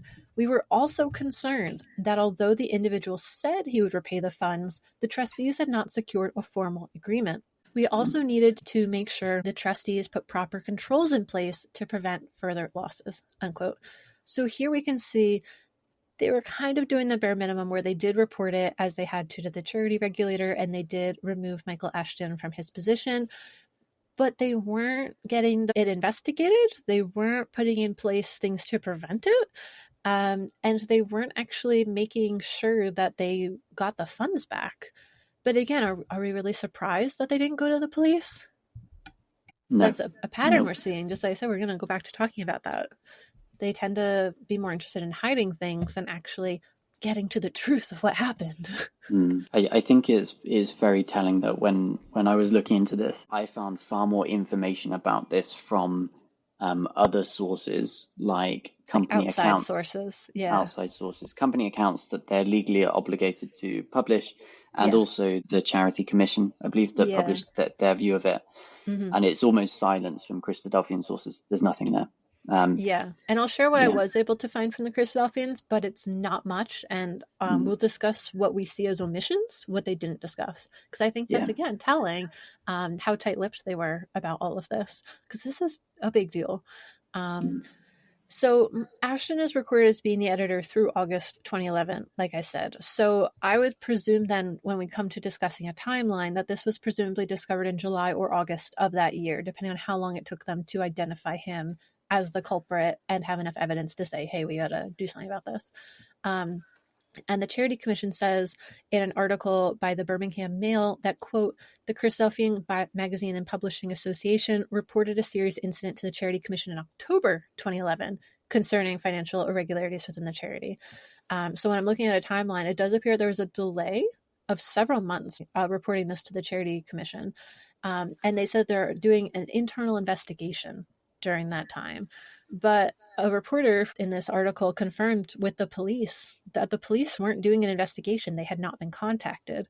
So again, have Christadelphians not heard of police detectives? Because it doesn't have to be internal. You can report this to the police and could have reported it earlier. But again, it seems like they were trying to keep it in-house for a while. And, I don't know if this is standard practice, but I feel like that's a little suspicious that there was that lag there from an outsider's perspective. Right? Yeah, it doesn't sound like standard practice for a charity that's just been defrauded of a significant amount of money. Yeah. Be like $500,000 today, over $500,000 today. Yeah, it's they've definitely taken steps to consciously protect the public image of the organization and potentially protect the person who has done this above seeking justice. Which is very interesting because I think previously in the podcast we've talked about following the laws of the land and doing the right thing in terms of what authority in the country would want you to do, and it would be very much expected to to report it to the police. Yeah. That's the law of the land, especially as a charity. Yeah. That's why they have this report out, because they were required to do these reports and work with the charity regulator. And so the regulators do say that they had to report it themselves. In the report, it says, quote, we reported the crime to the police. The individual concerned subsequently received a police caution for making false representation to make gain for self or another or to cause loss to others. We ensured that the trustees took out a formal legal charge against the home of the former trustee, which ensures that the charity is paid back the remaining charitable funds once it is sold. An anonymous donor had already paid the charity a substantial amount in lieu of its loss. We also ensured that trustees fully understood their legal duties, including the duty to put in place proper internal financial controls to protect the charity's assets, unquote. So again, we're seeing how much of this responsibility had to be taken by the regulators because the Christadelphians just weren't doing it. They weren't reporting it to the police. They weren't ensuring that the money was paid back, and they weren't going to change the internal financial controls because they'd been audited previously and it had not been caught. So there's obviously something going on. Why wasn't this caught? So they had to change something in order to detect this in the future, ideally prevent it, right? But I feel like if you're not gonna change it, then it's like, well, we'll leave that avenue open. I'm like, no, like it's bad that the regulator to come in and be like, no, we're gonna close this this path here. So definitely concerned about the fact that they were not reporting this crime or taking action to intervene. Also, the other tidbit that's really interesting in there was that a Christadelphian voluntarily chose to basically bail out his criminal behavior to help him avoid accountability, because it sounds like essentially he was going to be pressured to sell his home in order to raise the money and then pay all of the money back.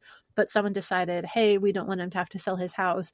We don't know exactly how it played out, but someone made a large, basically down payment on his the funds he had to pay back.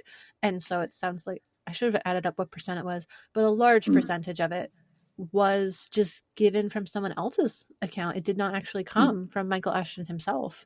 And again, I feel like that does not sound like a reputable charity. This sounds like the mafia. It's like, okay, we bring in money tax-free, we use it for illegal purposes, and we help each other stay out of prison. it's kind of the attitude of what's a little embezzlement between brothers, right? Yeah. Like this feels more like a mob boss family where it's like, oh yeah, I'll help keep you out of prison. Like, Yeah. I don't think that's supposed to be how charity works. I think from the limited information that I heard back then, I think the donation happened quite significantly before the House lien. So I think the primary motivator for that was to prevent bad press for the organization. Of course. Yeah, rather than necessarily protecting this one person. But so yeah, you think you it was really more community driven, the desire to pay back that much money, like hundreds of thousands of pounds out of your bank account just to make this go away faster, you think? Yeah. Within the UK, there's some Christadelphians who are incredibly rich. Must be nice. Have the means. Also, the same Christadelphian standing on the platform telling people not to care about money.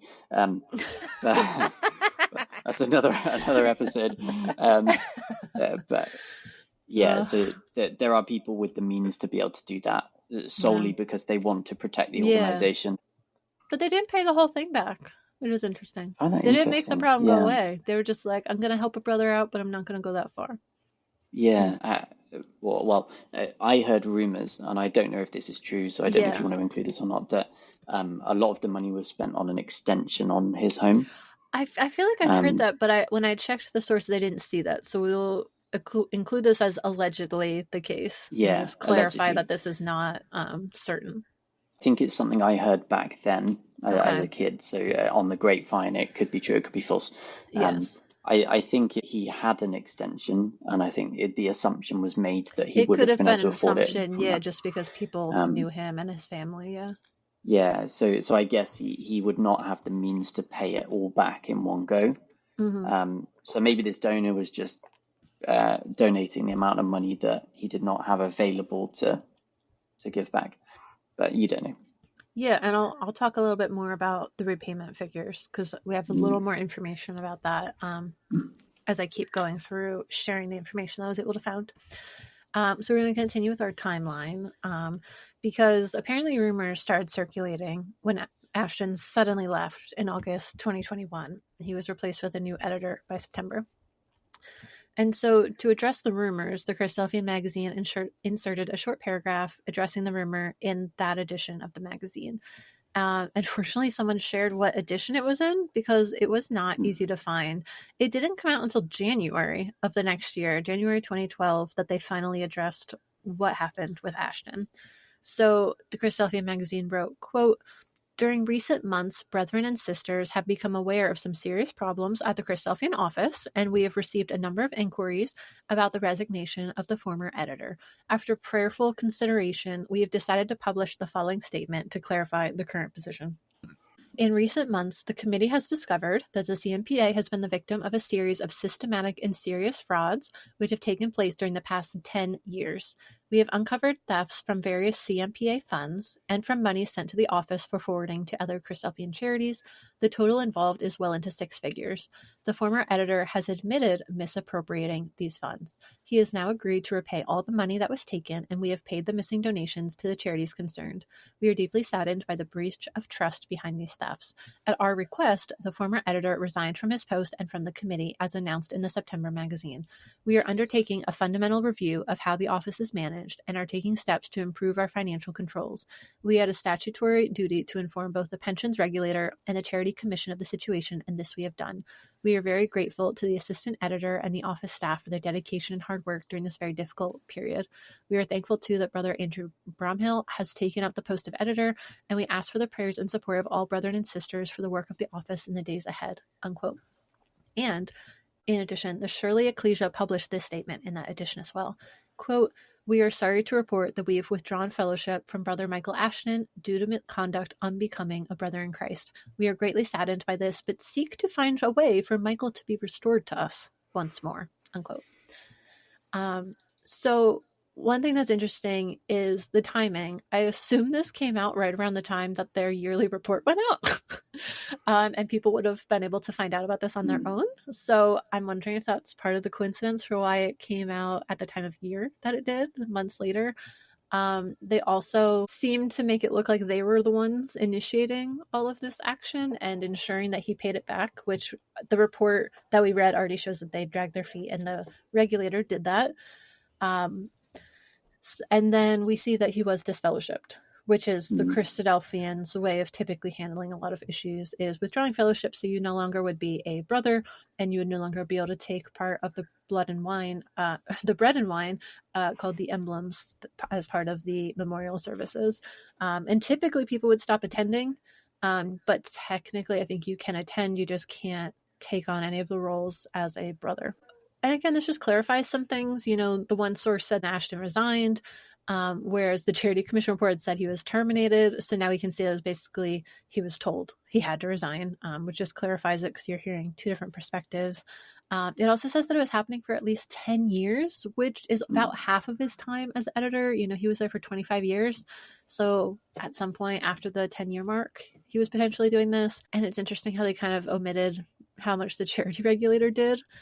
And I also found it interesting, that last bit about the Shirley Ecclesia, because they're like, oh, we want to be able to restore him. So how long do you think it took before he became a brother again and was returned to fellowship? Do you have a guess on how long? I remember it being quite quick. What do you think quick was? I would guess 6 months. Oh, 6 months. 4 years. Okay. Which I still feel like isn't that much. Yeah, I seem to remember he was also giving talks. Was he? After that time? Well, when he was refellowshipped, when he came back into the community, he was still teaching rights other and people. Privileges. Yeah. Okay. I guess, yeah, I'm not sure there is really any structural framework to prevent people giving talks. I don't know. Why would you have someone like that on the platform teaching other people? And we're going to discuss that too. I have a point on that I will talk about in just a minute here. But yeah, in my view, I feel like the punishment should be an equal measure to the crime. So I feel like he should have been disfellowshipped for at least 10 years, right? If it was 10 years of embezzling, I feel like, okay, then 10 years of penance. And I would be concerned. It doesn't say that he was not allowed to be a financial brother. And I don't know if that's implied, but I feel like I would want that agreement where it's like, you will never be able to have access to the ecclesial finances, you know, at a minimum, again, if you are bringing him back in. But I do find it interesting that they brought him back fairly quickly, not as quickly as 6 months, but only 4 years. Because I was able to find the next quote. It was in April 2016 in the Christadelphian magazine. And the Shirley Ecclesia did not take him back themselves. I don't know if he moved or if that was a choice by the members. It did not specify. But the quote said, "We are pleased to note that Brother Michael Ashton has been received back into fellowship at Birmingham Woodgate Ecclesia. We are pleased to communicate and cooperate with Woodgate to assist this. We pray that God's blessing will be with Brother Michael in his new ecclesia and that he will be a benefit to them as we await Christ's return," unquote. So I don't know if it's like this is the ecclesia's problem now, but they're like, no, we're totally supportive of that. But I'm not sure, what that was like. But he was back into the Christadelphians in 2016. And while he was working at the Christadelphian magazine, not only was he, writing all these articles, he was also writing Christadelphian books. So guess how long they stopped selling his books for? A similar amount of time. Is it 4 years? They didn't at all. No. Nothing at all, apparently. I believe one of his books was called The Danger of Cults as well. Yeah, I believe that. It was. Yeah. I think it had over 14 books that he had written. It was quite a few. There was a whole list. But it does not appear they ever stopped selling or promoting his books. And there was a website, xchristadelphians.com, that discussed this, and it was around that time period. And they said, quote, "They offer us books and booklets written by Brother Ashton so we can learn Christadelphian teaching about the Bible and be instructed with how to conduct our lives. It must be self-evident to anybody with an ounce of common sense that if a religion allows criminals to pontificate on moral issues, then it is on the road to ruin," unquote. They also go on to say, quote, "How can we trust the judgment of such a person? Why would we want to learn morality from Brother Ashton? What would he know about spirituality or enlightenment? For Mike to have done what he did, there must have been something deeply flawed in his thinking. It is nothing short of lunacy for the CMPA to recommend that we study his writings. How can Christadelphians trust the judgment of the CMPA who are still promoting Brother Ashton's book?" Unquote. So that's basically exactly what you had just said. Why would we be having him speak to all the other Christadelphians when you've already found a large moral failing very publicly? Yeah, I think it's really important to as well to understand the complexity of a crime like this. It's not just a crime of opportunity where you see some money on the table and you pick it up. You have to go to great lengths over a long period of time to be able to do this and to hide it too. Yeah. And it's not just one occurrence. Yeah, it's it was repeatedly intentional. doing it. Yes. Yeah, and it wasn't a case of after 10 years he realized, oh, this was a bad thing to do. It was the opposite. It sounds like he was caught, and that's the only reason he stopped doing it and repented. Yeah, if you can call it repenting. I would say there is no documentation I was able to find of any formal apology. So, did he repent, or was he just caught? I assumed that he would have to have repented to be refellowshipped, but I don't know. Yeah, the ecclesias, neither one mentioned that, like, following his letter, specifying what he's learned kind of thing. Like, they're very closed doors about what the process was of refellowshipping him. And he is pretty much silent from the whole conversation around what he did. Yeah. Another thing that really stood out is this giving him the opportunity to resign and save face. Feels like a really, really odd decision for someone who's done something as severe as this. Yeah, are they going to give him a letter of recommendation when he goes to apply for a new job? Like, oh, yeah, he resigned. He wasn't fired. Yeah, and it gave him the opportunity to say that, to say, I have resigned. Yeah, I don't understand the decision behind that. He was definitely treated very well for a criminal when his crimes were discovered. And we'll talk about that a little bit more too. But now we're actually the point in my notes where I wanted to bring up the hypocrisy of his writings, because the Christadelphian research website mentioned a pamphlet that he wrote, and it was entitled "Do Christians Need Priests?" And here's just some excerpts from it. He wrote, quote, "The history of churches where payment has been made to its clergy unfortunately bears out the apostles' concerns. In the Middle Ages, the churches were extremely corrupt, and many priests became infinitely more wealthy and powerful than the members of their congregations. The problem still exists today. Scandals involving church finances occur only too regularly," unquote.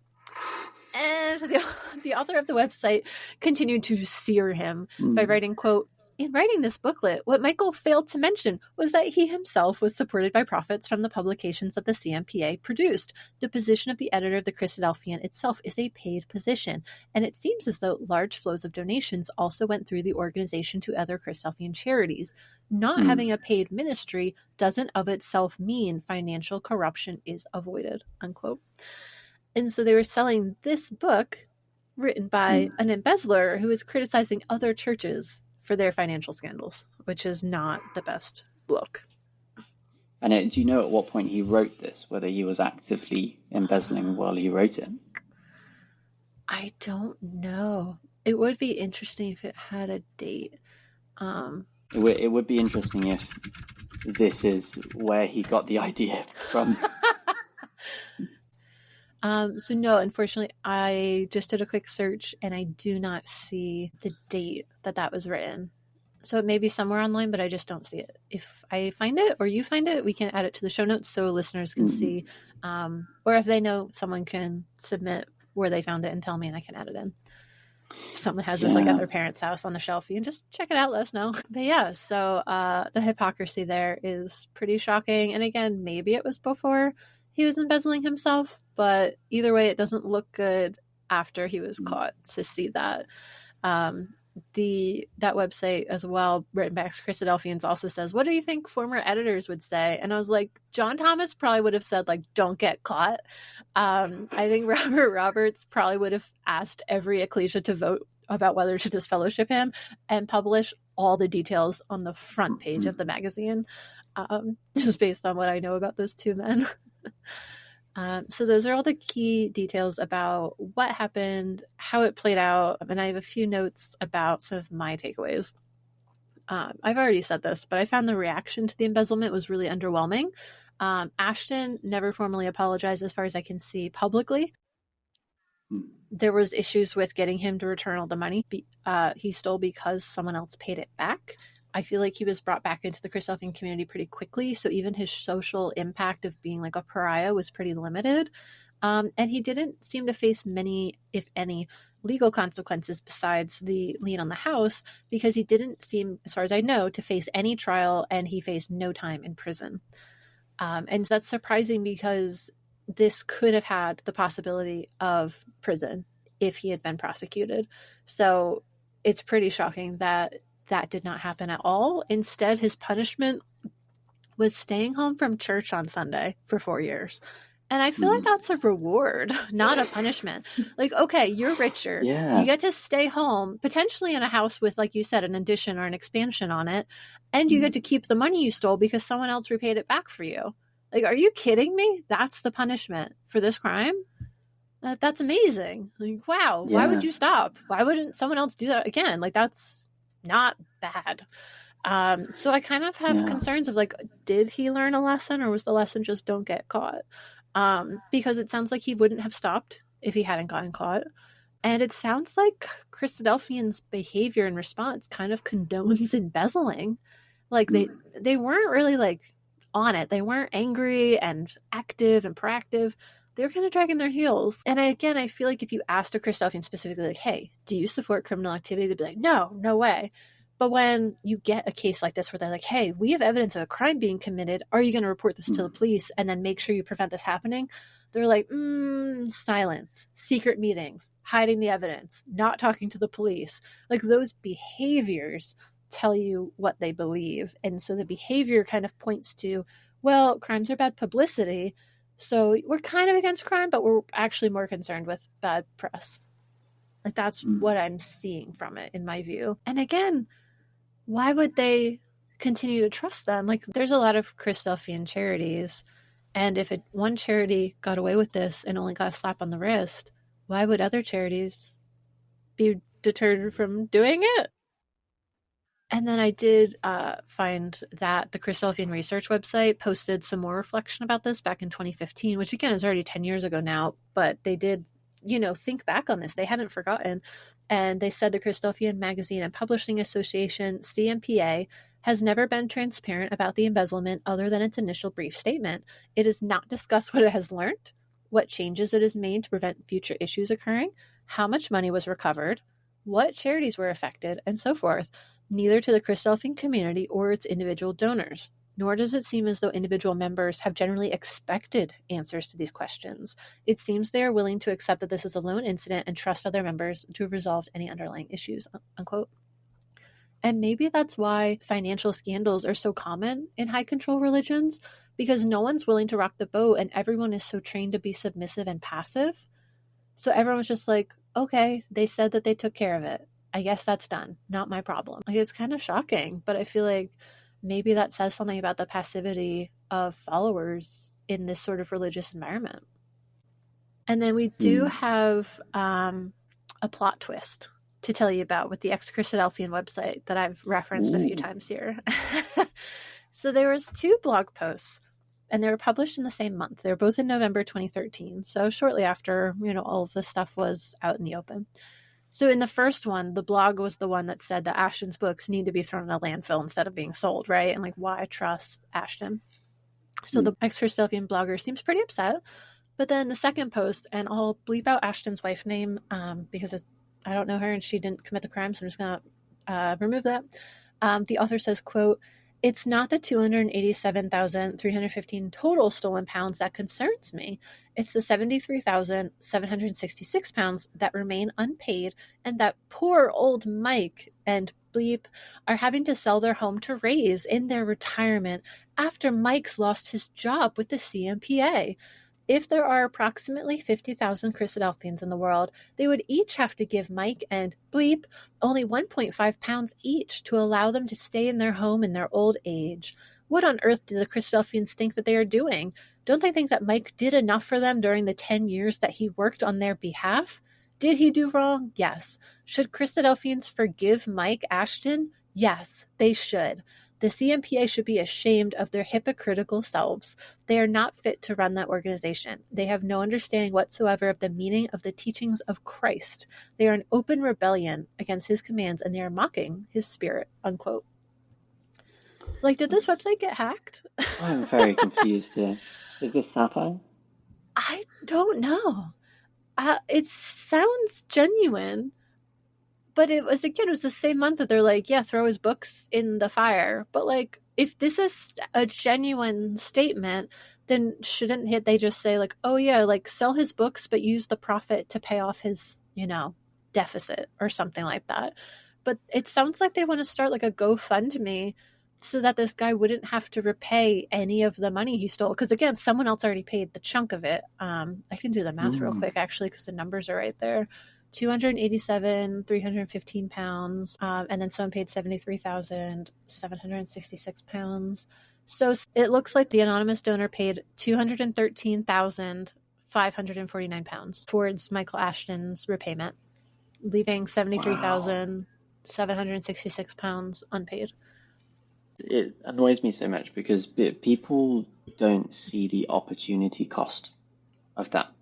Like, that's £200,000 that could have been donated to one of the charities instead, but instead it's been used to offset theft. Yeah, they're subsidizing theft. Yeah. So on the face of it, it might look like a very good thing for this person to do, to be donating all this money. So generous. But enforcing the sale of the home could have covered the full cost. Yes. But instead, we've left someone who has stolen money from a charity with the proceeds of their crime. Yeah, they let them live with that. So again, it is very questionable. And it was just weird because they're like, oh, Jesus would have said to forgive. I was like, did he say that if your brother steals from the church, that's A-okay? Because I don't think he did. I'm sure the principles of the law of Moses would have meant that he would pay it back 2 or 3 times the amount that it was stolen. Yeah, if we're going to go back to Leviticus and Deuteronomy and all that. Ooh. If we like cherry picking. Yeah, if you want to cherry pick how we handle this, let's go Old Testament. Yeah. Yeah. The more serious consequences. Maybe don't stone him, but... Maybe don't stone him. Yeah, I'm not advocating for that. And again, I'm mostly joking around because I don't believe in the Bible, but okay. But it is funny what they choose to believe. They're like, oh yeah, the God of love in the New Testament and Jesus wouldn't have supported that. I'm like, okay, but why is it when it's about gay people, you talk about the Old Testament angry God? Just the double standard there. And I don't think Jesus stole the fish from the poor to feed the crowds, I don't think that was the Jesus we knew. Yeah, so Exodus 22 verse 4. Oh no. Quoting scripture, this is getting serious. Yeah. So essentially a thief had to repay double what was stolen. Ooh, that would be a lot in today's money, because that would be $500,000 then. Over that, because it was 287, right? So it's like 600,000 almost. And you might find this even more interesting. If someone confessed before being caught, they were required to repay the full value plus 1/5, 20%. So only 120%.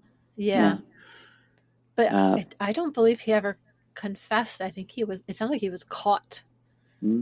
So yeah, he would have to pay twice as much given the Old Testament biblical precedent. Good find. Yeah. Nice find. But yeah, I find this really interesting. And I will say that some ex-Christadelphians have kind of said when his name has come up, like, oh yeah, like, I knew him and his family, and they've had some positive things to say. I don't remember specifically about him, but like there was people that didn't want to say anything negative about like his reputation. It feels like his reputation didn't suffer that much, even though this is one of the biggest scandals in Christadelphian history, I would say. This is a pretty serious one. And the ex-Christadelphian.com website also pointed out something else, is that it wasn't just Ashton. If you've noticed, we haven't even discussed the trustees. And so they pointed this out and said, quote, The trustees who were charged with the oversight of CMPA did not resign over their role in this debacle, unquote. Whereas I feel like most businesses, if this had happened on their watch and money was stolen from charity, large amounts that was in the news and, covered, I feel like most of them, if they could figure out who may have failed or seeing issues with those people having the responsibility if they didn't know, typically would be replaced in most organizations. Like, hey, he failed on your watch, so we're going to need someone who's going to keep better watch, right? But not only was Ashton pretty insulated from the consequences, no one demanded the trustees step down or investigated, as far as I can tell, whether other people were responsible. So I would assume others weren't specifically responsible, but we don't know because, again, they didn't say. The Birmingham Mail reported that the charity had 9 employees, and the latest financial documents at that time, so like 2011, 2012, showed an income of £848,000 and had assets worth nearly £1.5 million at that time. So I'm assuming that would be over £2 million on today's value. So again, they had a good amount of money coming in and in their assets. So you would think you would really want to make sure that you have trustworthy people there. The last thing that was shady that I'll share. From what I read in the report, it sounds like the charity tried to write off the amount that Ashton was supposed to pay back himself.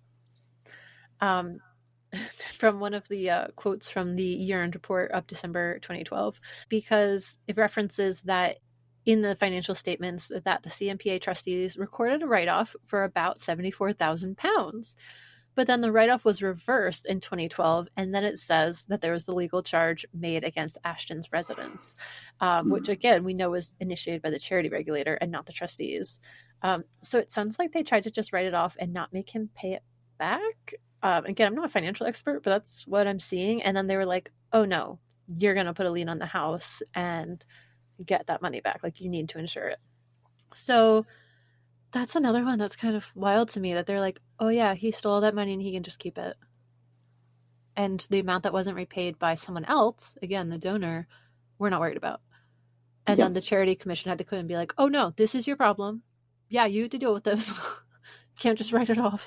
Yeah, I guess there are some unknowns here in that when they forced the sale of the house, they would have taken £73,000 of the proceeds, and then he would have received the remainder into his bank account. And we don't know what he did with that. No. Who knows? There's a chance he might have done the right thing, but I highly doubt it. But yeah, it's weird. And again, the trustees who potentially would have written that write-off did not face any consequences, and they did not admit as such to the Christadelphians. So again, it's alarming to see what was written by Christadelphian sources and compare it to what was written by the financial regulatory sources, and see all the divergences. And I feel like it says a lot about how Christadelphians respond to crime. Yeah, this is such a great example of that, because you can see what happened and it's documented. And their version is certainly not the more honest one. So let's move into our 5th story of the day. So this is where we're going to move into stories where people start dying because of a Christadelphian. So this one was submitted by an ex-Christadelphian in Australia. So finally the spotlight is off of the UK for a minute. And they had remembered this incident happening out there a while ago. And it is kind of tragic. So I'll warn you, this one's pretty sad.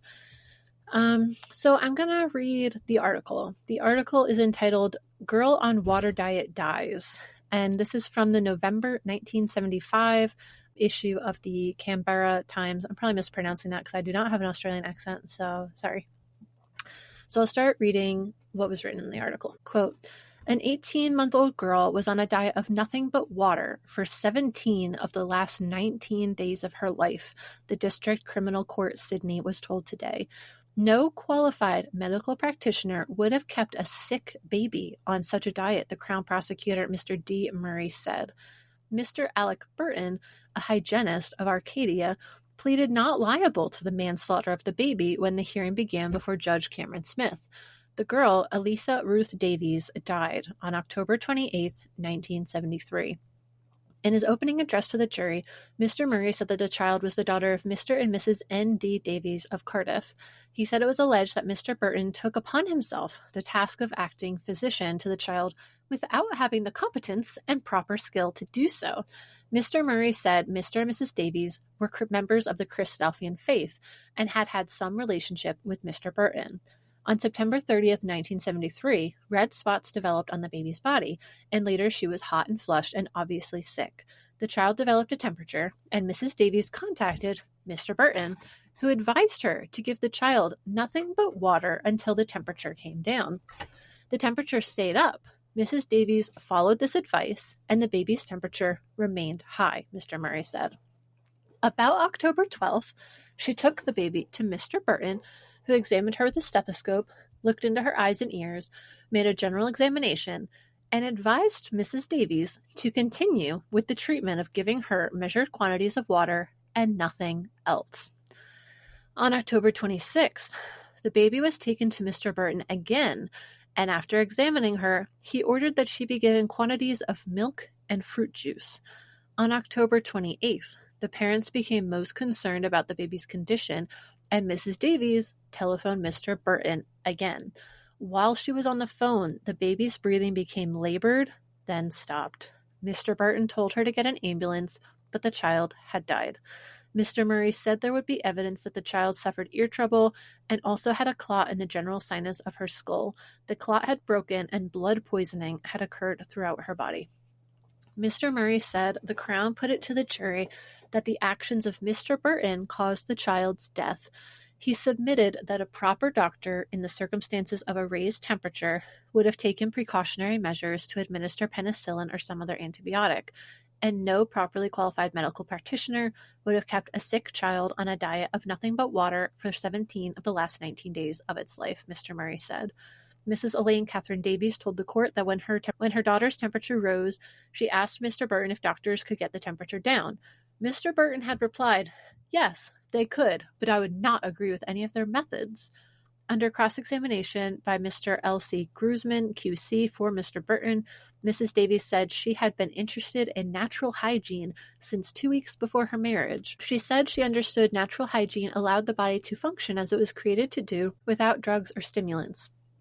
To Mr. Murray, Mrs. Davies said that neither her parents nor her husband's parents had ever had their child inoculated against anything.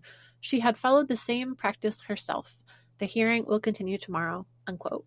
And I was trying to find if that was in the newspaper again. I wasn't finding a follow-up, but if someone finds it, feel free to let me know.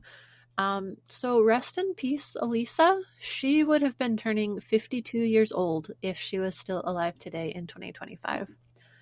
And this story does remind me of John Thomas a little bit, because in the Lancet article about imperforate anus, he basically admitted to not treating the baby girl and then the girl dying.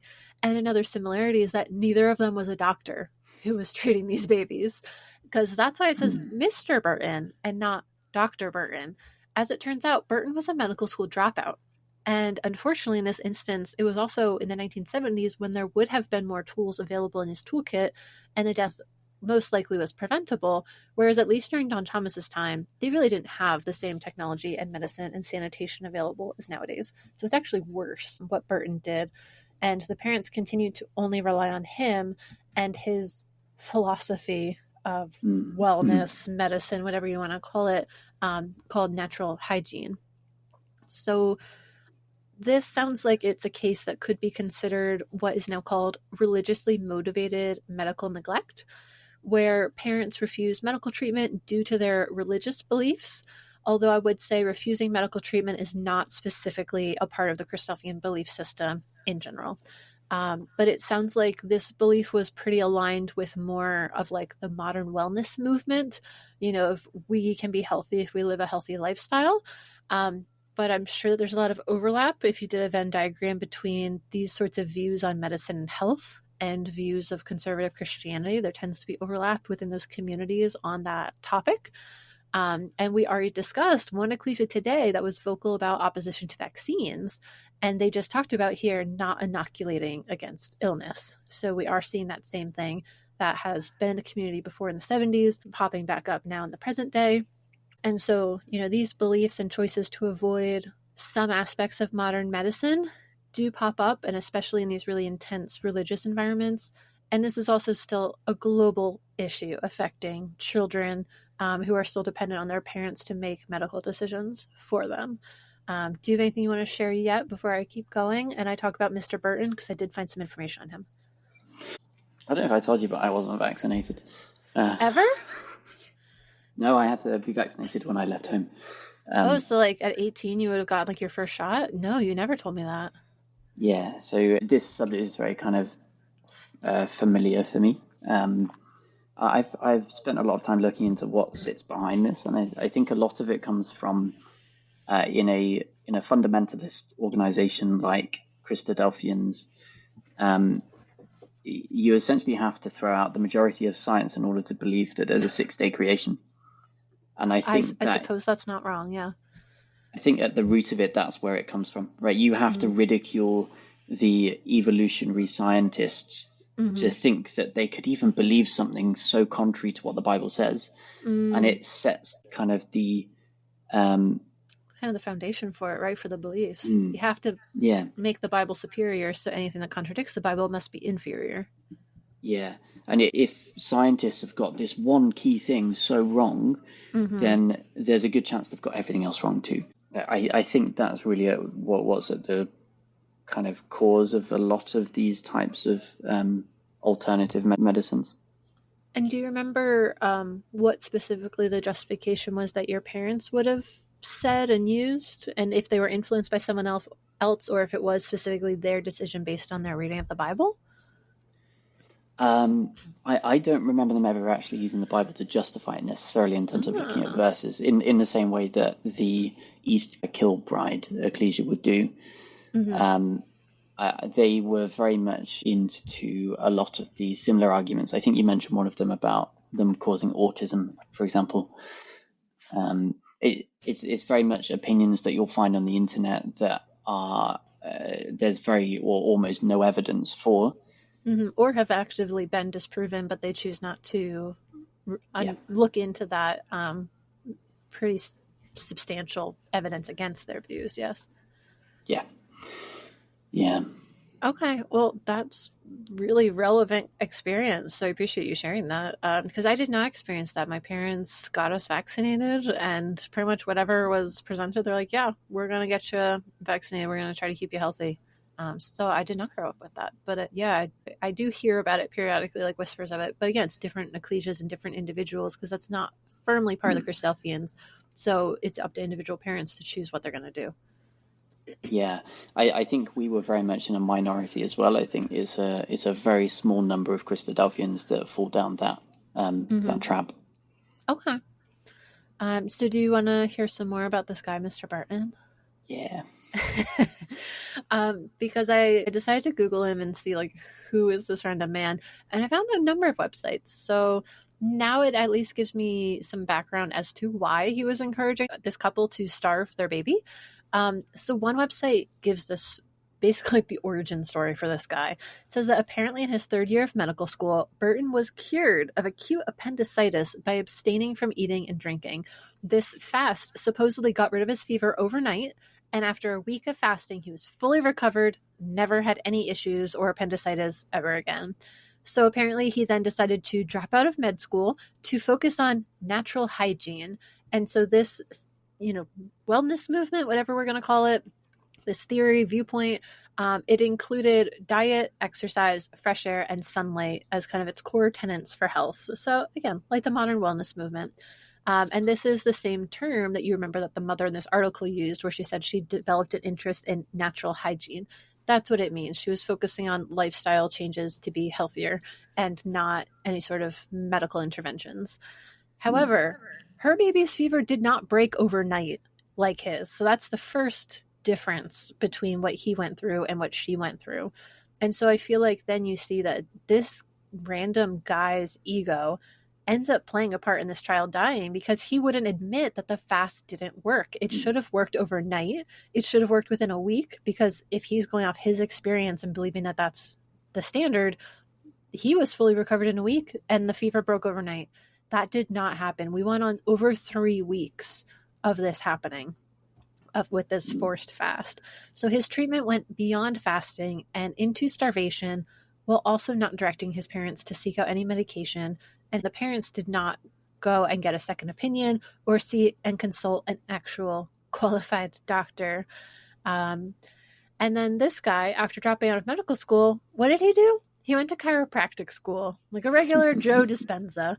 And amazingly, this manslaughter case did not impact his life at all. It was not mentioned in any websites that popped up, and he preached about the efficacy of fasting until like the day he died. All of these websites say that that was like his number one treatment. That's basically all he did, is what it sounds like.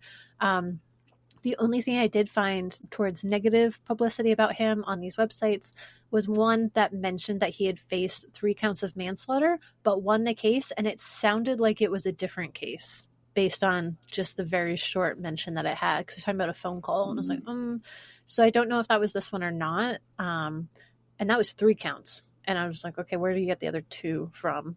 But there was no details provided, so I would not be surprised if other babies or children or something died from being starved to death because of his fasting beliefs. But despite literal evidence and mounting evidence that sometimes the body can't heal itself and people can die from these practices, he remained undeterred. Even years later, in 1984, he gave a keynote address on our ability to heal on our own. So he was still preaching about natural hygiene. He and his wife also opened a clinic and apparently supervised over 30,000 fasts. And so basically people were paying him money to make sure they didn't eat food, which is a great marketing scheme. You don't even have to pay for food for them or anything. So the place where they were supervising these fasts at this wellness center did not include any medications, no supplements, no treatments, and no therapies. And he also believed that your body would use cancer tumors as a nutrient reserve during fasting, which would be really cool if that was real, but it's not. You can Google it, and there may be some benefits of fasting in a supervised treatment plan for cancer, but the mechanism is not at all using cancer as nutrients. So you can look into that if you want, but he just made that up. So it was interesting to read about how little he did and how much money and fame and influence he got as a result. And again, his online presence was definitely giving me the culty vibes, or at least wellness grifter vibes, that we continue to see today. One article mentions how charismatic he was and how he created his own organization for natural hygiene that, of course, he was the president of. And, he's just kind of running off vibes instead of actual science. He's like, oh yeah, your body just eats the cancer. It's great. There's pictures of him flying a plane for no obvious reason. Like, tell me that's not like a cult leader picture. It's like, oh yeah, look at how competent and strong and masculine this man is flying a plane. I did not find anything specifically pinning down his history to the Christadelphians. So all I really saw was this article where he knew them through the Christadelphians. I don't know more specifics.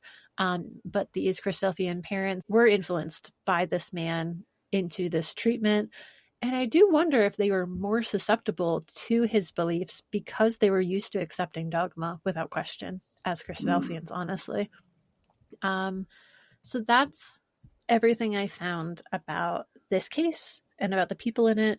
But I did want to share, I found 2 other cases from other religions, and I think there's some value in just hearing about this religiously motivated medical neglect and kind of expanding on what this may mean and the susceptibility of Christadelphians to it while we're talking about it. So I did look into other cases. The most recent one that I've heard about is a Mennonite family in Texas. They chose not to vaccinate their children, and of course the children then became sick. When they contracted measles, they were treated holistically with castor oil. Apparently they also inhaled steroids. One of the daughters, one of their children, struggled to breathe, so they did actually bring her to a hospital, but she did unfortunately die a few days later. And I found it interesting, the mix of science beliefs there, because they refused vaccines. But they did rely on modern medicines. They did get steroids. Castor oil is a processed, liquid. And they did go to a hospital, but they absolutely refused preventative medicine while still wanting other modern things for treatment, which was interesting.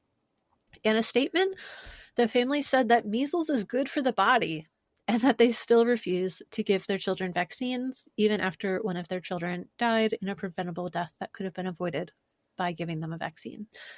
So that's part of why it was very publicized around here, because it really shocked the public, because this case shows at a minimum that measles is not always good. It was not good for his daughter's body because her body could not survive it and died. So I don't see any good that came out of it in her case. The other children would have had built immunity, but again, you could have built immunity through a vaccine. And so cases like this, have become more rare because of the effectiveness of the MMR vaccine. But unfortunately, this is what can happen, and why so many people choose to vaccinate is to avoid this outcome, because it's preventable. There was also a 2023 study of the followers of Christ Church in Idaho. So they did some really interesting research, which you can read about, and even using like gravestones to record how many died in the community. And they found that 90% of the deaths of the children could have been averted if they used modern medicine. It appears that Idaho specifically was chosen as a place to research because there's a legal loophole. And again, that comes down from knowing people in the high places. Some of these religious folks wanted to make sure there was this exemption. And so they were able to get that passed politically. And essentially, the loophole says that's not manslaughter if you said it was because of your religious views. And so they also got some quotes from people in that community, the followers of Christ. And one quote was, "Doctors are doing God's work by saving people's lives. That is a sin," unquote. So it really takes a left turn there. We're like, oh yeah, they're doing God's work. You can't do God's work. And I feel like your God's kind of messed up if he's the God of death and you're fighting against the people trying to keep people alive.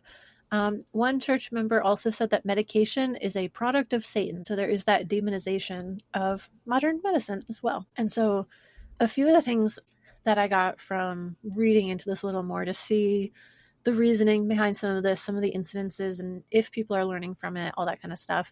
And just trying to understand these indoctrinated parents and why they would prevent their children from getting medicine. I think a big part of it is passivity.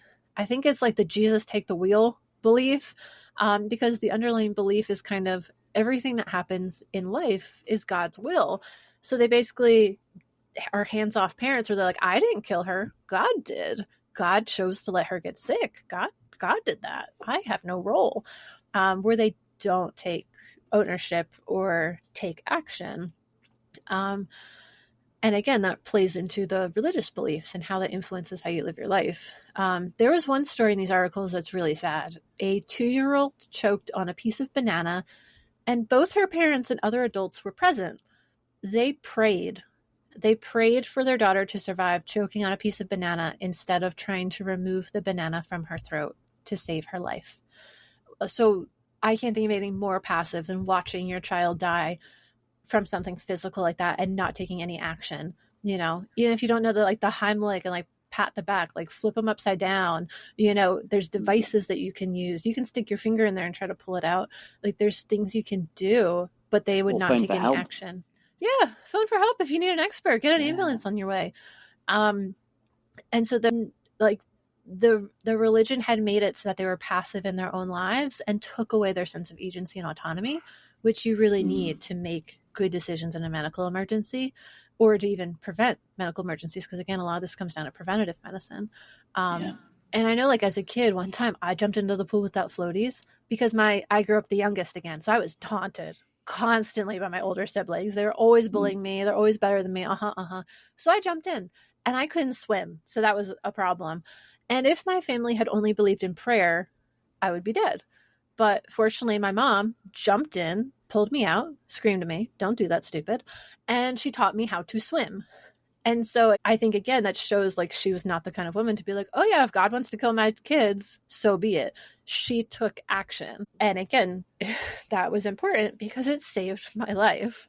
I appreciate that, Mom. Thanks. So the other element that I found seemed to be about how parents choose to use their power. And I don't know exactly if I'm going to word this right, but in the articles, talking about the followers of Christ, not Christadelphians, obviously, it talked about, yes, the parents generally ignore their own needs and illnesses. The researchers did find, however, that the adults were more likely to seek care for themselves than for their children. And so there was some hypocrisy there. And I was trying to figure out, is it from lack of empathy because it's someone else's pain isn't taken as seriously as their illnesses? Is it a power thing? Is it trying to prove a point and show like righteousness by doing this and raising your children this way? Like, I don't know, but it seems like they're holding children to a higher standard than themselves, potentially. Because it did say they're more likely, although it's not, always. But the adults were not necessarily having the integrity they claimed with their views. And then the interesting part of this conversation that I don't think comes up enough, and part of it is because the people who would speak up on this die, is actually interviewing people who survive these communities. Because I think it was The Guardian, and again, I'll link it. They interviewed someone who is permanently disabled as a result of growing up in one of these communities and being denied medical care as a child. So their parents had chosen to deny getting them a heart treatment. And so because it hadn't been addressed as a child, which would have been kind of an easy fix while she was developing, it now meant that she had to live constantly attached to oxygen, and she potentially needed a heart and lung transplant. And she wanted to sue her parents because it was their choice that inflicted all of this suffering, medical care, and all of this stuff. So because she survived, she was able to speak up and say, I disagree with this. This was the wrong choice. Look at the long-term effects of this. But again, she was a child, so she was not able to legally make her own medical decisions, and her parents wouldn't consent to it. And so when you look at the survivors and listen to their voices, it really shows that they are upset about hearing this because their long-term well-being as an individual was not considered. Instead, it came down to loyalty to a dogma and these other beliefs. And so again, like in this situation, Elisa did not survive this treatment plan. So we can't hear her side of the story, but I imagine if we could, I think it would be a pretty scathing commentary. And so it is really interesting to hear from survivors from these communities who speak up against this, showing how this harms them. Yeah, and so I do think some Christadelphians are going to be potentially more susceptible to these kinds of beliefs. I think they're kind of potentially more prone to it because they already are taught, like you said, skepticism towards mainstream ideas, like they're other, and you have to kind of put down the outside world in order to believe in this insular bubble in what they teach. And even hearing about like these views against autistic people, if you believe vaccines cause autism and you're so anti-autism, then that makes sense too. And then again, do you want God to work in your life so much that you will be passive in your life and just be like, well, whatever God says happens, happens. I'm not going to get my driver's license because God didn't sign me up for driving school. Like it doesn't make sense logically, but it is a common belief of like, Jesus, take the wheel. If he doesn't answer my prayer, that was God's choice. And I'm like, that death was avoidable. And do you really have to sacrifice your children to prove your loyalty to a belief system and to God? I don't think so. And so again, I think this is just a conversation worth initiating because now we see that there was a preventable death from someone choosing to believe in like these wellness ideas and being influenced to avoid medical treatment. And I do think Christadelphians, because of their beliefs, just like you said, are more susceptible to this, and it could absolutely happen again. Yeah. Yes. Great. Thank you for the commentary. So I think actually a big part of the problem is the fact that Christadelphians are not taught critical thinking. Well, it's discouraged. Turn that part off, throw it out the window. I mean, I was never even taught what it was or how to do it necessarily, because once you actually learn how to do it, you start asking questions. Yeah, and you're not supposed to do that. I ask a lot. I was taught critical thinking in school. That was a huge thing. Yeah. And now look at what trouble it caused. Yeah. And then the other slight problem is that often these alternative medicines or views, there is some element of truth that sits behind the exaggeration. Yeah, I don't disagree that exercise is healthy. I don't disagree that going in the sun is good for you and eating well, absolutely. But maybe don't give your kid just air and water for a month and expect them to be healthy. Yeah. So we know the body has the ability to heal itself from some things, right? If you cut unless yourself, you're hemophiliac. If you have hemophilia, that's going to be a hard one if you get a cut. Yeah. So for most people, if you cut yourself, you'll see the cut heal over time. But then the critical thinking part of this comes in that people don't understand the correlation and causation. Mm-hmm. So if I get a cut and then I decide to eat a bar of chocolate and then I see the cut heal itself, yeah, this is exactly what has happened here with the water treatment. He has had some form of illness himself, that he has done something. In this case, it just happens to be that he's gone on a fast and his body has healed itself, and he's attributed the causation to be the thing that he did and not what his body's done. Maybe he just stopped eating nuts and he didn't realize he had a sensitivity, you know? It could have been something else, but he does assume, and he's not using research that has made sure if it's repeatable, you know, and is it replicable among other people? Because his results were not replicated with Elisa. Yeah. You know, like I said, we didn't see the same results. Yeah. And that is why the scientific method is so important. And that's what sits behind modern medicine, is the scientific method, which is used to understand and prove the mechanism of the causation, to prove that that is what has actually caused it. And also, as you say, to ensure it is repeatable over a larger number of people. And all of that is thrown out the window when you start looking at a lot of alternative medicine. It's just not done. Yeah, I agree. I think that's all well said. In terms of the medical kind of the alternative medicines and the way God comes into this, there's an awesome source. Tim Minchin has a song called "Thank You God." Oh, okay. Just listen to that, and it rips the whole thing apart. Okay. Yeah. If you're ready, I have our last story. So, our last true crime story for this episode is going to be our darkest one. And again, we're going to be talking about sex and murder. So this is quite a story, let me tell you. And again, I used about a dozen articles for this, so they're all linked in the comments. Some of them are by the same sources. That's why I'm not going to specifically say which each one is from, but I'll give you a summary of what I found out. So let's begin. This is going to be about Brother Brian Lawrence from Hermitage, Berkshire. Yeah, you have to say it in a very posh English accent. Berkshire. Hermitage, Berkshire. I think I still didn't say it right, but it's closer. I could be telling you anything now. That's true. And I'm completely susceptible. I'm ready to follow your cult as well. So Brian Lawrence was described as a retired teacher, grandfather, and not so devoted husband. The ex-Christadelphian who shared this says that Brother Brian is or was a member of the Newbury Ecclesia in the south of England. It appears that he had an affair with a woman named Christine Watson, who was described as his former mistress in various articles. One article says that he actually met his former mistress, Christine, through his wife. Apparently, the two women worked together at a school, and it sounds like his wife may have introduced Christine to the Christadelphians as well, since it says that she met Brian at the local meeting. In the article, it says they met at prayer meetings, which isn't a term I've heard Christadelphians use, but I'm guessing that that's one of those errors that comes about in publications. And I'm guessing an outsider heard the term meeting and just assumed it was short for prayer meeting. But since I was told that he was a member of that ecclesia and he was in that area, it does seem that the story started in this ecclesia in the UK, actually.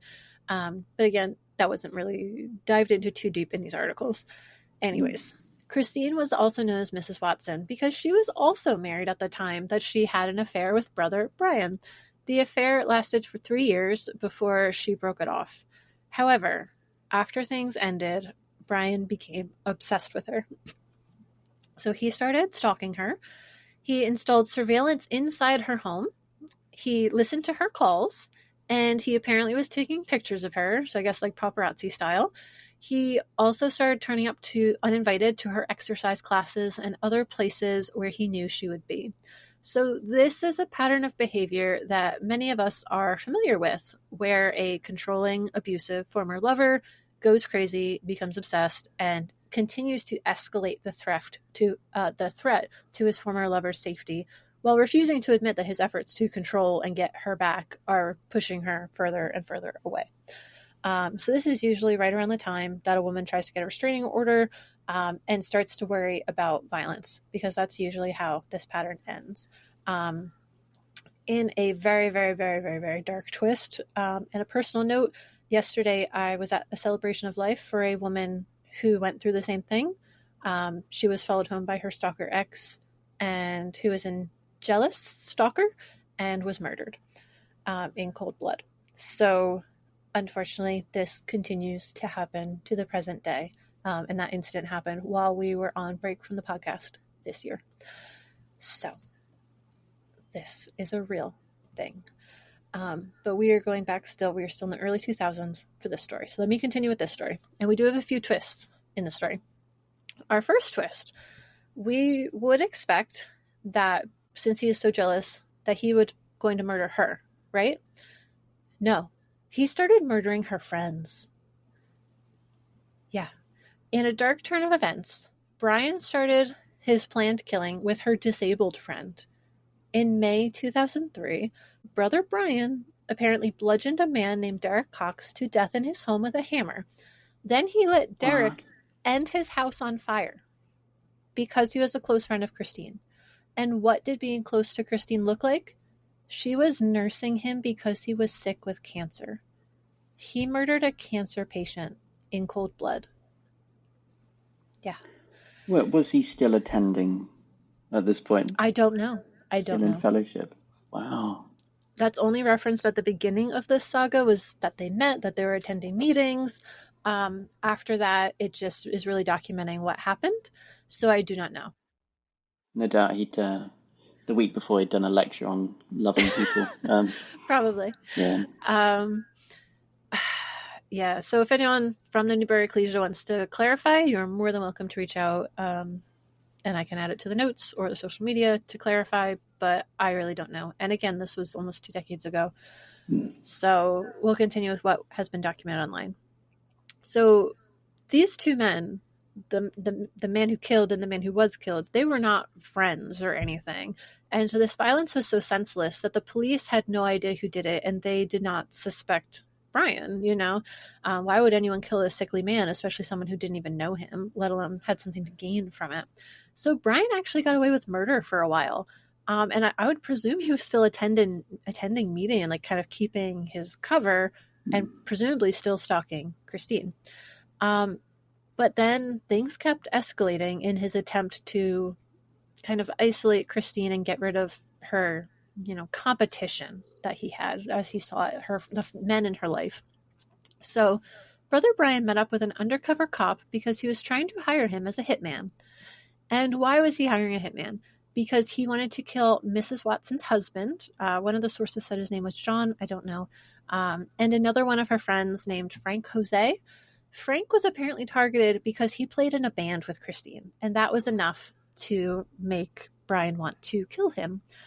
And Brian had specific plans. So a couple of the articles mentioned this. The most details I was able to get was that Brian asked the cop, who he didn't know was a cop, for Christine's husband to be killed in a hit-and-run accident by a 4x4 vehicle while he was out cycling, and that if the impact didn't kill him, that he be beaten to death with an iron bar. That's very specific. It was very specific, alarmingly specific. He spent a whole meeting daydreaming how to kill him, kind of specific. And apparently he cycled every week. So he was at a Wednesday afternoon when he's cycling, get a 4x4 vehicle, and so on and so forth. Very detailed, which again is kind of scary.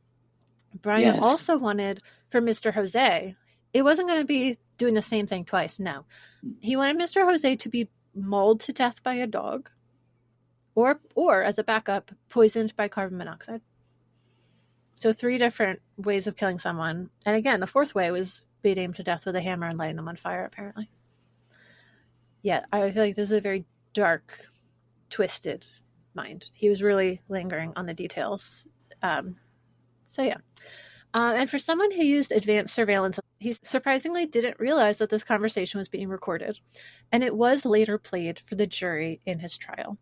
In it, it was also recorded that he said he planned to be, quote, miles away with a decent alibi, unquote, when the murders happened. He also jokingly said after they were both dead, quote, I think I will stop after that one, unquote. After the third murder, potentially. In addition to the tape recording of him literally hiring a hitman with specific details to murder her friends and family, it also turns out that Brian had dropped a flat cap on the footpath of Cox's home, which sounds really British to me. And the hat provided additional forensic evidence to place him at the scene of the crime. He denied that the hat was his.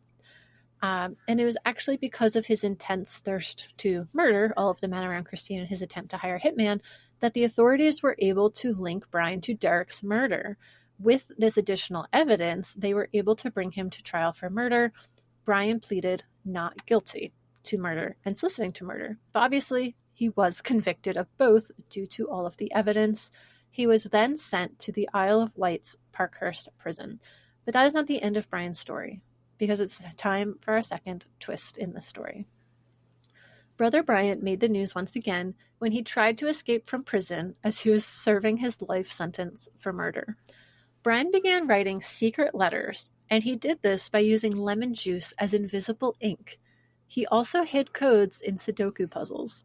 He used these to draw maps and send encrypted instructions for his prison break. The articles did not specify who he was sending these letters to. I hope it wasn't his wife, because fuck that, I would have let him rot. But incredibly, his plans for escape involved getting someone to fly a helicopter into the prison grounds to an area where there was no netting. He also planned to coordinate his escape with the large Isle of Wight music festival that is held on the island every June. So presumably he figured that a lot of police presence would be occupied with the festival. The only other details that were shared in the news about his escape attempt was that the funds for his helicopter escape were going to come from the sale of a quarry in Newbury, Berkshire, which again sounds like this was his quarry. So someone knew that he murdered someone and had like a business partner making a sale for him to get funds. Again, this sounds to me more like a mob family than the brothers in Christ kind of family. Like, would I believe that a mob boss would sell a mine to pay to break one of their guys out of prison?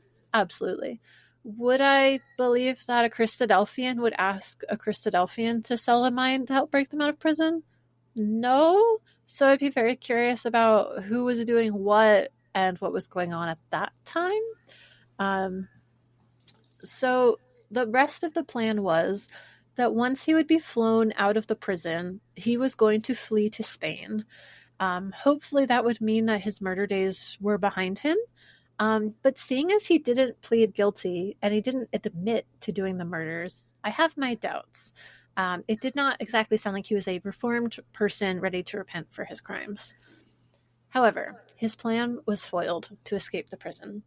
As it turns out, the invisible ink was not the most effective tool for planning, because in order to read the invisible ink, you have to know to hold it to a flame in order to allow the ink to appear. I guess his readers didn't know, because in one of his letters he included the phrase, "more heat, less light," which prompted the guards to heat his letter and uncover the invisible messages themselves.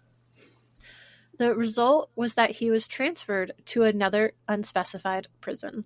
The prison he was originally in also has continued to have major issues, and a year later, an article came out saying that security lapses had let in tons of drugs and phones into the prison. It also referenced blind spots around the prison. So it sounds like it wasn't the most secure prison during the time that he was there, again, in the earlier 2000s, mid-2000s. So, scarily enough, because again, this was like 20 years ago, he is presumably eligible for parole soon, because his sentencing was for about 21 years. So he may be eligible for parole. And again, I haven't found Christadelphian sources to discuss their perspective, any actions they took. I cannot confirm if he was disfellowshipped. I cannot confirm anything else like that. But in the absence of evidence, we can just discuss a few questions like, do you think he was disfellowshipped? And do you think they would let him back if he gets out on parole? You would hope. You would hope. You would hope. But they're not extending the right hand of fellowship to him in prison? Visiting him and sending him brothers to make him listen to exhortations? Yeah.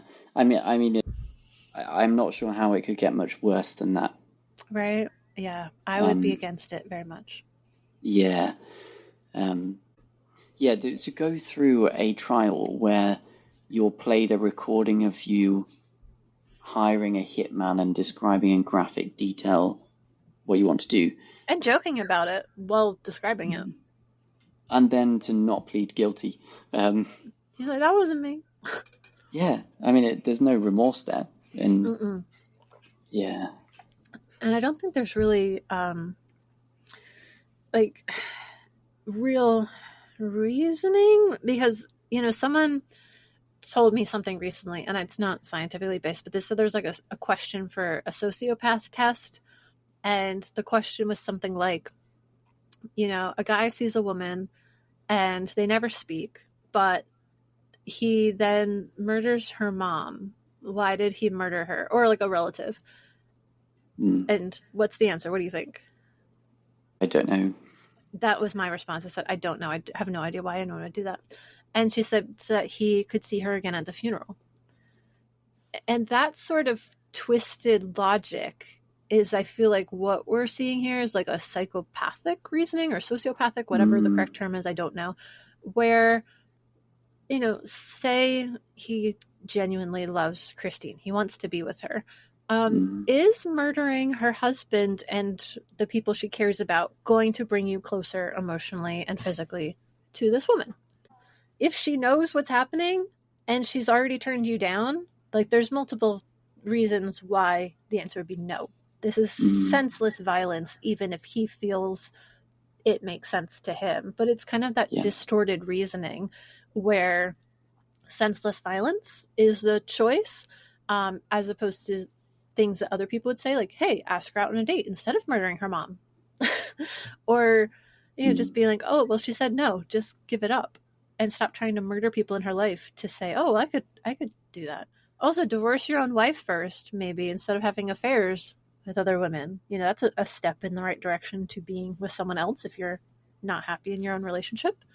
I forgot he was still in a relationship through all of this. They were both married. Yeah, his wife does not come up at all, which I found maybe not surprising, but I had a comparison because a few years ago in New York State, they caught a serial killer. They called him the Gilgo Beach serial killer. His wife was in the news because the week that it was discovered, she divorced him and filed the paperwork. I think it took a while, obviously, for it to get finalized, but the week it happened, she was done. And she's like, even if this is not certain, she's like, I have my doubts that it's real, but it was basically every time she went on a business trip, he murdered someone and was like torturing them and murdering them, like really dark shit. And again, you can read that if you want. But yeah, I remember hearing about this wife of this serial killer, and she's like, yeah, I'm done. Like, as soon as that came out, she divorced him.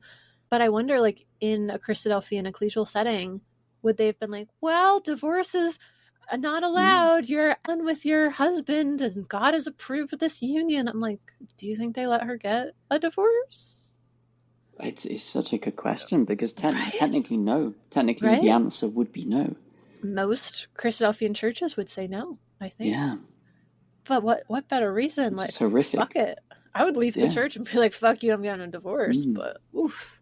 Like, not only just hearing, like, having infidelity go into the mainstream media, like, there was multiple news sources covering this, to say that your husband was cheating on you, that he was spending all of his extra time and money, like, stalking her and installing things to stalk her and all of that, and then to say that he's literally committing murder for her and stuff. I was like, oh my God, like, I would not only want a divorce, I'd want a restraining order. And to see him rot in prison. And to add insult to injury, if she had divorced him, she would have been disfellowshipped. She would potentially lose her community. Yeah. Although, even still, I'd feel like I would have to move and change my name. You know, like that would be very uncomfortable, going to meeting when this is in the news and people at the meeting know about all of this. I do definitely feel bad for his wife. Definitely, And especially if she got kind of stuck in that Christadelphian rules, you know, like not being able to get divorced and stuff. So we don't know, but speculatively, those are the sorts of questions that come up from a Christadelphian viewpoint. And the only other thing is, again, the question that we kind of have brought up a number of times is that I'm sure some individuals may have said things, but I didn't see the Christadelphians officially speak up to condemn this, to condemn infidelity and domestic violence, and to initiate anything that would be more checks against this or raise awareness, offer support. I hope that they offered support to the wife. But again, it seems like Christadelphians have spent more energy spreading hate than helping people and initiating positive change, especially when lessons like this are learned, where these things happen in their community. And you would think that it would hopefully prompt people to want to make positive change to prevent anything like this. And to especially be clear that like we said, like, is he going to be allowed back? We don't know. Like, I would think that you would want to put that in writing somewhere to be like, he is no longer a member of the Christadelphians. He will not be allowed to fellowship with us. Like, I would want that public to be like, he's not with us. But I didn't see that. If anyone has proof of that, let me know. Because again, there could have been something 20 years ago that was written that I just didn't see. But I was able to find a lot of other stuff and not that was still available. Like, all these websites are still available. So just another thought from our ex-Christadelphian viewpoints. So anything else from you on this one? No, it's just shocking, I guess. Yeah. If you're sat in an ecclesia listening to a talk, you would never think that anyone sat with you would do something like this. No, you would certainly hope not. You're all supposed to be godly people trying to get ready to be in God's kingdom. Yeah. I have no words for that, really. Yeah. Yeah. So this was unfortunately another case of a Christadelphian brother committing murder and various really bad crimes and showing really the worst behavior you could. So those are all of today's true crime stories from Christadelphian history. We really went all over the place, covered a number of different topics, but I think there was some good discussion there. And again, there's lots of sources in the show notes for anyone who's interested in any of these stories specifically. Thank you to everyone who submitted all of these for this episode. And as always, if you have additional information or sources related to today's episode, or even if you have other true crime submissions that I didn't talk about, you can always reach out to me at the podcast email, lifeafterleavingpodcast@gmail.com. And I think it's time to wrap up. Thank you, Pete, for coming on today to chat with me about these. And thank you for our listeners for tuning in. That's all for today. So I hope you are all feeling inspired to live your truth, and stay tuned for our next episode. Bye, everyone. Thank you to everyone who has helped make this episode of the podcast possible. Today's episode was edited by me, Zinnia. I'd also like to thank Al Kroons for creating our intro music and the ex-Christadelphians that submitted audio for the intro music. If you'd like to join our community, you can find us at the group for ex-Christadelphians on Facebook. You can also follow our social media on Facebook and Instagram at LifeAfterLeavingPodcast. If you'd like to come on the podcast, reach out to me at lifeafterleavingpodcast@gmail.com. And if you're enjoying this podcast, please consider leaving a rating and review or sharing this podcast with a friend. That's all for today. Thanks, and see you next time.